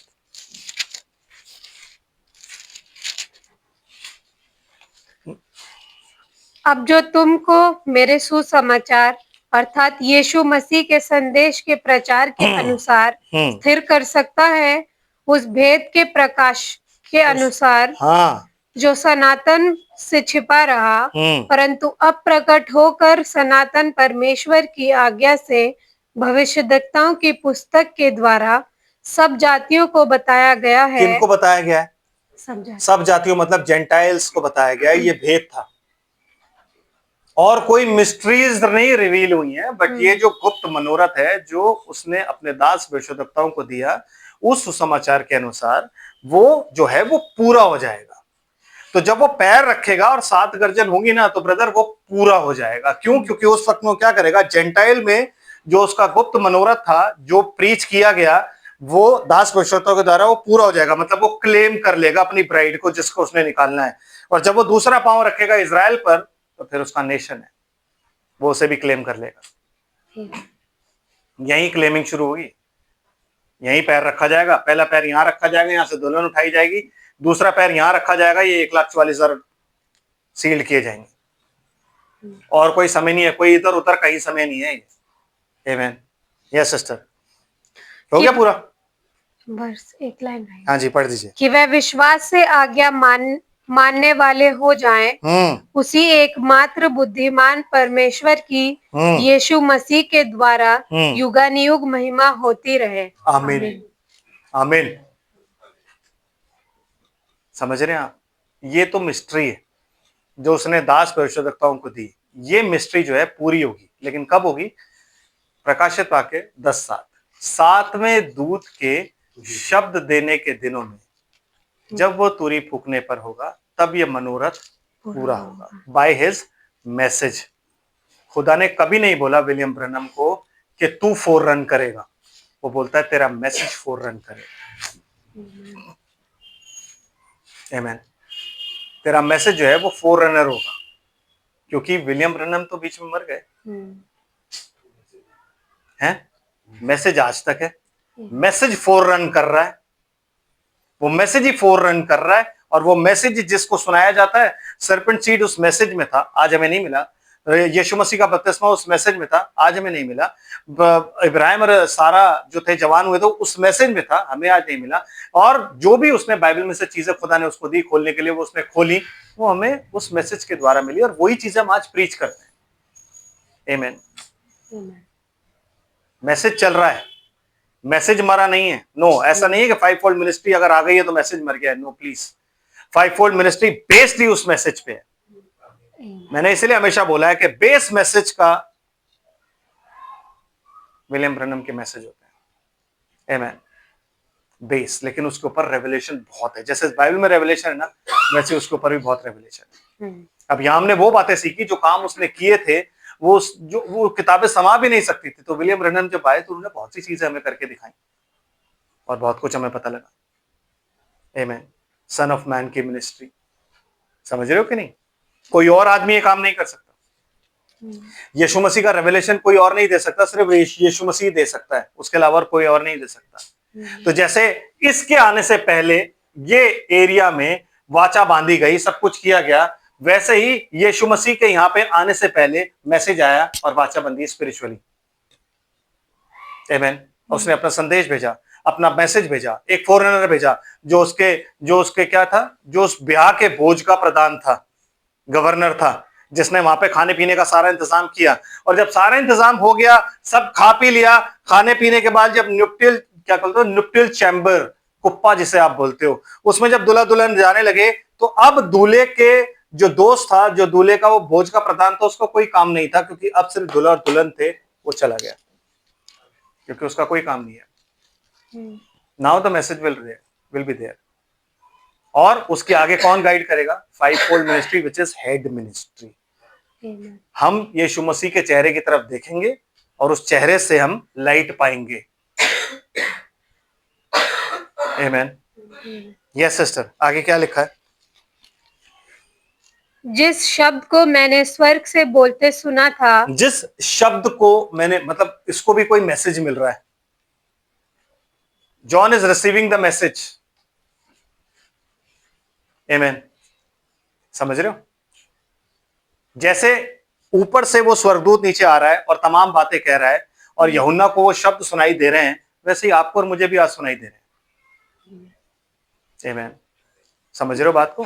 तो ये जो मिनिस्ट्री है जिसे आप बोलते हो सातवें दूत की मिनिस्ट्री, ये मिनिस्ट्री किसी मनुष्य की नहीं हो सकती। ये मिनिस्ट्री सिर्फ और सिर्फ एक प्रॉफिट की हो सकती है, जो कि एलिया था।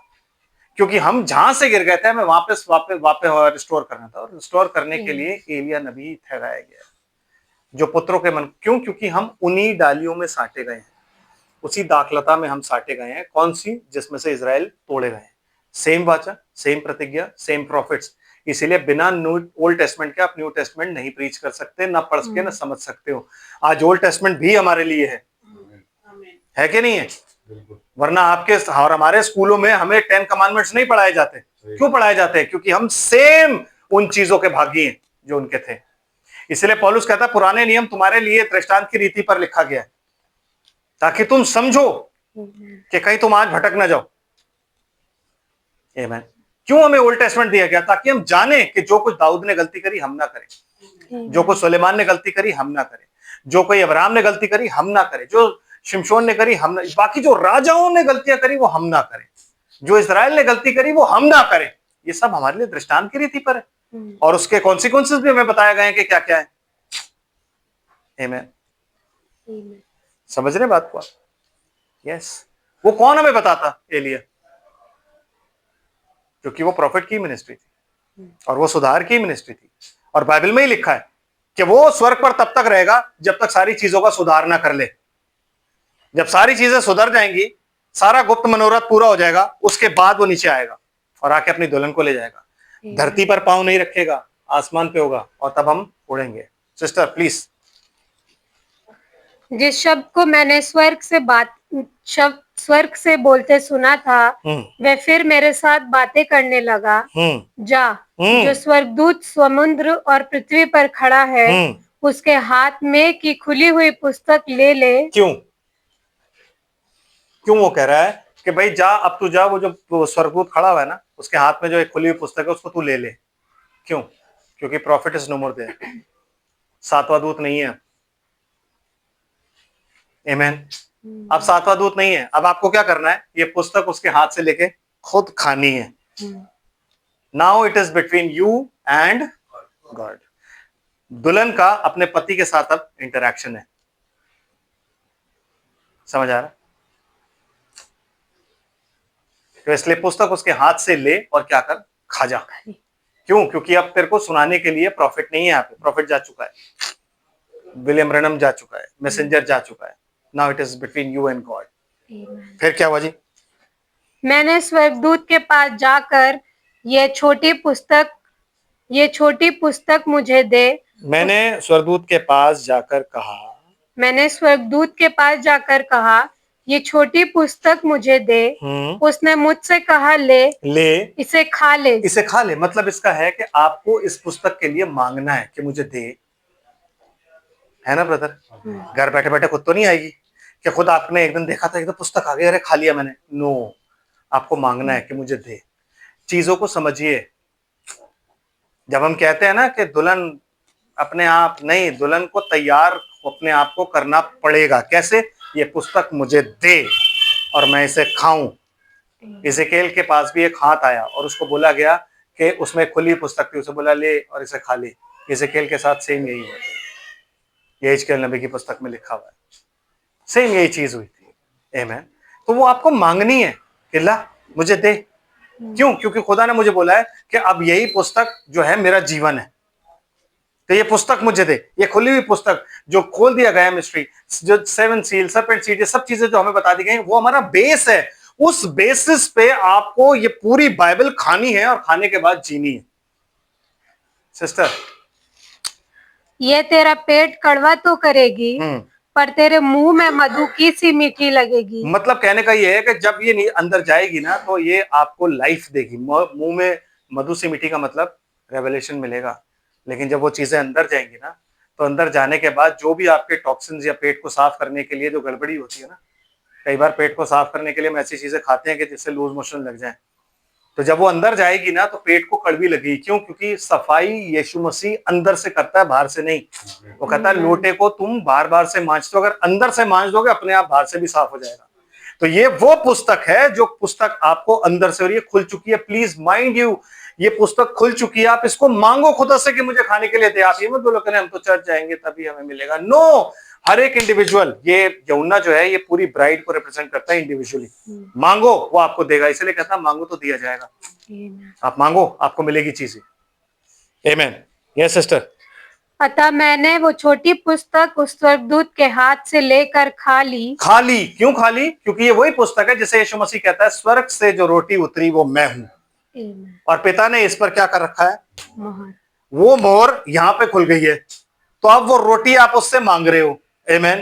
कि रोटी मुझे दे और मैं खाऊं। रोटी कह रहा है ले इसे खा ले, ये तेरे मुंह को मीठा और तेरे पेट को कड़वा करेगी। तो वो रोटी जब आप खाओगे, कहता है जब ये रोटी तुम खाओगे तो अनंत काल तक कभी नहीं मरोगे, क्योंकि इसमें जीवन है। तुम्हारे बाप दादों ने मन्ना खाया और मर गए, लेकिन जब तुम ये रोटी खाओगे तो कभी नहीं मरोगे। ये वही रोटी है जो यीशु मसीह के टाइम में परमेश्वर ने सील कर रखी थी, और आज ये 7वें दूत की मिनिस्ट्री में खुल गई है, ओपन है। सिर्फ 7 सील है जो नहीं खुली है ब्रदर, आई मीन जो नहीं रिवील हुई है। हर एक सील का 3 प्रोसेस थे, 3 भाग थे, एक ओपन, एक रिवील और एक फुलफिलमेंट। नो नो नो, वो अलग है। आमीन। समझ रहे हो? पहली सारी सील्स खुल चुकी हैं, ओपन हो गई। आमीन। रिवील भी हो गई। कब? आज के युग में। फुलफिल कब हुई? पहली, दूसरी और तीसरी सील कब फुलफिल हुई? उस युग में जो आप युग तैयार हो। चौथी सील आज चल रही है। आमीन। फुलफिल हो रही है, रिवील भी हो गई। आमीन। 5वीं सील का एक भाग हिटलर के टाइम में पूरा हुआ है, एक कब होगा? इस टाइम में पूरा होगा 5वीं सील का। 6ठी सील खुल गई है, रिवील हो गई है। फुलफिल कब होगी? जब वो अर्थ को एक आएगा। 7वीं सील रैप्चर है, जो कि खुल गई है, रिवील हो गई है, लेकिन फुलफिल नहीं हुई है। यूहन्ना पर नहीं रिवील हुई, वो लिखने पर था। विलियम ब्रैनम के ऊपर नहीं रिवील हुई, पर उनकी समझ में नहीं आया, उन्हें दिखा, लेकिन फुलफिल नहीं हुई है। क्यों? क्योंकि अभी फुलफिल होना और लोगों पर और दुल्हन पर रिवील होना बाकी है। आमीन। यस सिस्टर, प्लीज खत्म कर दीजिए इसको।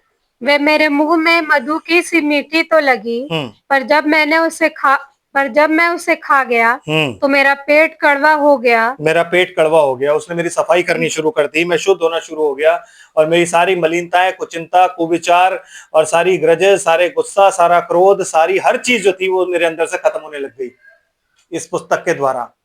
ये समय इसी पुस्तक के खाने का है। यस। एंड तब मुझसे ये कहा गया, तुझे बहुत से लोगों और जातियों और भाषाओं और राजाओं के विषय में फिर भविष्यवाणी करनी होगी। राजाओं पर फिर भविष्यवाणी करनी होगी। तो यूहन्ना ने उस टाइम में की है। आमीन। और आज किसे करना है? ब्राइड को। क्या करना है? भविष्यवाणी, क्योंकि यीशु मसीह की गवाही भविष्यवाणी की आत्मा है। तो जब आप यीशु मसीह को किसी के सामने टेस्टिफाई करते हो, यू प्रोफेसाई, आप भविष्यवाणी करते हो। आमीन। और ये पुस्तक खाने के बाद आपको करनी है। बोल के ना करो, अपने जीवन से करो, लेकिन करो वैसा जीवन जियो जिस जीवन में आप इस पुस्तक को, इस यीशु मसीह के जीवन को, उसकी टेस्टिमनी को रिवील करो। आमीन।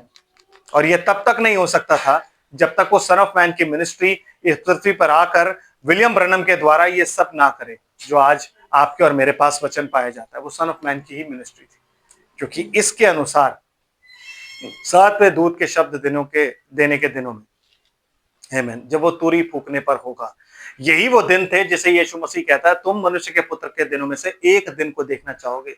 क्योंकि उस वक्त में भी आके उसने क्या किया? परमेश्वर को रिवील किया। परमेश्वर को मैनिफेस्ट किया। और परमेश्वर उसमें होकर क्या कर रहा था, उसमें होकर संसार से अपना मेल मिलाप कर रहा था। और ये सेकंड टाइम जब वो आता है तो आके भी उसने क्या किया, संसार के साथ अपना मेल मिलाप किया, अपने इलेक्टेड को बचाया। बैठ जाइए सिस्टर, अपने इलेक्टेड को बचाया। मत्ती 13 के अनुसार उसने क्या किया, जो भूसी थी उसको गेहूं से अलग किया। और वो मैसेज आज भी भूसी को गेहूं से अलग कर रहा है। ये काम किसका था? खुद यीशु मसीह का, जो कि उसने कहा किया सेकंड, ये जो इसकी यीशु मसीह की एक कमिंग, जिसे आप ग्रीक में इसको पेरोजिया बोलते हो। पेरोजिया मतलब क्या होता है? प्रेजेंस के वचन के रूप में वो अपनी प्रेजेंस को जाहिर करा रहा है। जैसे आज शैतान की प्रेजेंस को आप महसूस कर सकते हो ना, बाहर निकल के आप कहते हो यार बहुत बिगड़े हुए लोग हो गए हैं, ऐसा हो गया वैसा हो गया, उसकी प्रेजेंस को आप फील कर सकते हो। वैसे यीशु मसीह भी अपनी प्रेजेंस अपनी दुल्हन में फील करा रहा है उस मिनिस्ट्री के द्वारा। इसलिए उसको बोलते हैं हम सन ऑफ मैन की ministry, a son of man revealing the son of man. समझ रहे हो? द सन ऑफ मैन कौन है? यीशु मसीह। अ सन ऑफ मैन कौन है? एक भविष्यद्वक्ता, एक प्रॉफिट, जो कि एलिया नबी के संदेश के साथ आया। और वो किसको रिवील कर रहा था? यीशु मसीह को। वो यीशु मसीह नहीं था।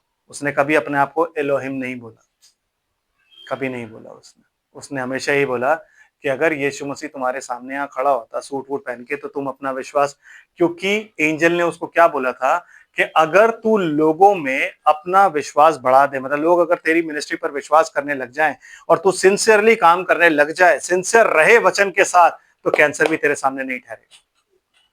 और उससे पहले ये सब नहीं था। द बिगेस्ट, मतलब 200 सालों में सबसे बड़ी मिनिस्ट्री, 200-300 सालों में सबसे बड़ी मिनिस्ट्री थी जो विलियम ब्रैनम की थी। उससे पहले 200 सालों तक ऐसी मिनिस्ट्री नहीं आई है। आमीन। उससे पहले नहीं आई है। ये इतनी बड़ी मिनिस्ट्री थी। उस मिनिस्ट्री में होके, इसीलिए ऑरल रॉबर्ट्स ने क्या बोला, मैंने उस इंसान में जीसस को देखा। ऑरल रॉबर्ट्स क्या शैतान है? क्या वो शैतान का पुजारी है जो कह रहा है कि मैंने वहां बैठ के उस इंसान में यीशु मसीह को देखा, कि जिस साधारण तरीके से उसने दुष्ट आत्मा को निकाला, बोल के कि ऐ शैतान इसमें से निकल जा, ऐसे ही बोला उसने। कह रहा मैं तो चिल्लाने के लिए तैयार हो रहा था, क्योंकि हमारे पेंटिकॉस्टल चर्च में तो सिर्फ शोर मचाया जाता था। कह रहे लेकिन जब उन्होंने बोला और वो ठीक हो गया, तो मैंने फिर ये रियलाइज करा कि यार दैट इज क्राइस्ट। उस इंसान में मैंने यीशु, आज अगर मैं प्रभु का वचन प्रचार कर रहा हूं और कोई मुझ में यीशु मसीह को देख रहा है, तो नहीं मैं यीशु मसीह हो गया हूं। नो नो, वो अपने आप को सब में जाहिर करता है। आप में जाहिर करेगा, आप में जाहिर करेगा, आप में करेगा, आप में करेगा, सब में जाहिर करेगा, अपने एट्रीब्यूट्स दिखाएगा आप सब में। तो इसका मतलब ये नहीं कि आप यीशु मसीह आप एक दिन बनोगे। ब्रदर, अगर जिस दिन ये वर्ड आपके अंदर पूरा आ जाएगा ना, you will be Jesus Christ. शैतान को उसी दिन से डर है, इसलिए वो सबको क्या कर रहा है, भटका रहा है कि किसी तरीके से उस दिन तक ना पहुंच जाए यार, क्योंकि वो जानता नहीं कौन कौन है। और हमारा उस दिन तक पहुंचना बहुत जरूरी है। आमीन। समझ रहे? तो ये थी सन ऑफ मैन की मिनिस्ट्री। अगर आपके पास कोई क्वेश्चन इसके बाद भी हो तो आप पूछ सकते हैं। जो यूट्यूब पे देखेंगे, अगर उनके पास कोई क्वेश्चन हो तो वो यूट्यूब पे भी पूछ सकते हैं, क्वेश्चन डाल के अपना। आमीन। आई होप आप सबको ये समझ आ गया होगा कि सन ऑफ मैन की मिनिस्ट्री कितनी ज़रूरी थी और हमें क्यों चाहिए थी। और विलियम ब्रैनम जो थे वो 7वें दूत ही थे। वो प्रकाशित वाक्य 11 अध्याय के 15तेरे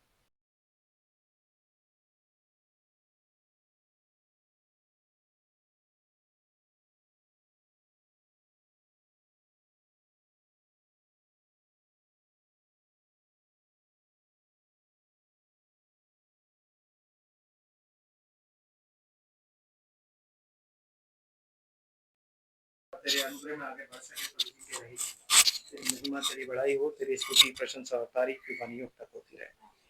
सब बातों के लिए तेरा कोटि कोटि धन्यवाद करते हैं। इस वक्त में तुझे सब कुछ समर्पित करते हैं प्रभु, और हमारी प्रार्थना है खुदावन कि आप अपना अनुग्रह हमें से प्रत्येक पर बनाए रखें। समझ और बुद्धि का आत्मा और रेवलेशन का आत्मा इन सब में पाया जाए, ताकि मेरे पिता परमेश्वर ये लोग तेरे वचन में पढ़े। तेरी आमद नजदीक है प्रभु यीशु मसीह के नाम में, तू इन सबको मेरे प्रभु जी ब्लेस कर अपने वचन से, अपनी आत्मा से प्रभु जी, ताकि ये तेरी नजदीकी में बढ़े और प्रभु यीशु मसीह के साथ जाने वाले हो सकें। हर एक आशीष के लिए पिता तेरा धन्यवाद करते हैं। आज की मीटिंग, जो वचन, जो वर्शिप तुम ली, तेरा धन्यवाद हो प्रभु। आगे का जो भी कार्य है वो भी तेरे हाथों में है प्रभु। तेरा अनुग्रह बना रहे, ताकि तुझ में होकर हम आगे बढ़ते चले। पिता हम क्या मांगे, तू हमारा पिता है। हमारा हाथ और हमारा साथ कभी मत छोड़ना प्रभु जी। क्योंकि तेरे बिन हम कुछ भी नहीं है। मेरे खुदावंद सब कुछ तुझे समर्पित करते हैं, सारा आदर महिमा धन्यवाद तुझे देते हैं प्रभु। इल्तिजा करते हैं इस वचन के पढ़े और सुने जाने पर खुदावंद प्रभु यीशु मसीह के नाम में बहुतायत से आशीष दें। सब कुछ तुझे समर्पित करते हुए प्रार्थना धन्यवाद के साथ आपके प्यारे बेटे यीशु मसीह के मोस्ट प्रेशियस नाम में आपकी पवित्र वेदी पर समर्पित करते हैं। दया से आप इसे सुने और ग्रहण करें। आमीन। आप सबको जय मसीह।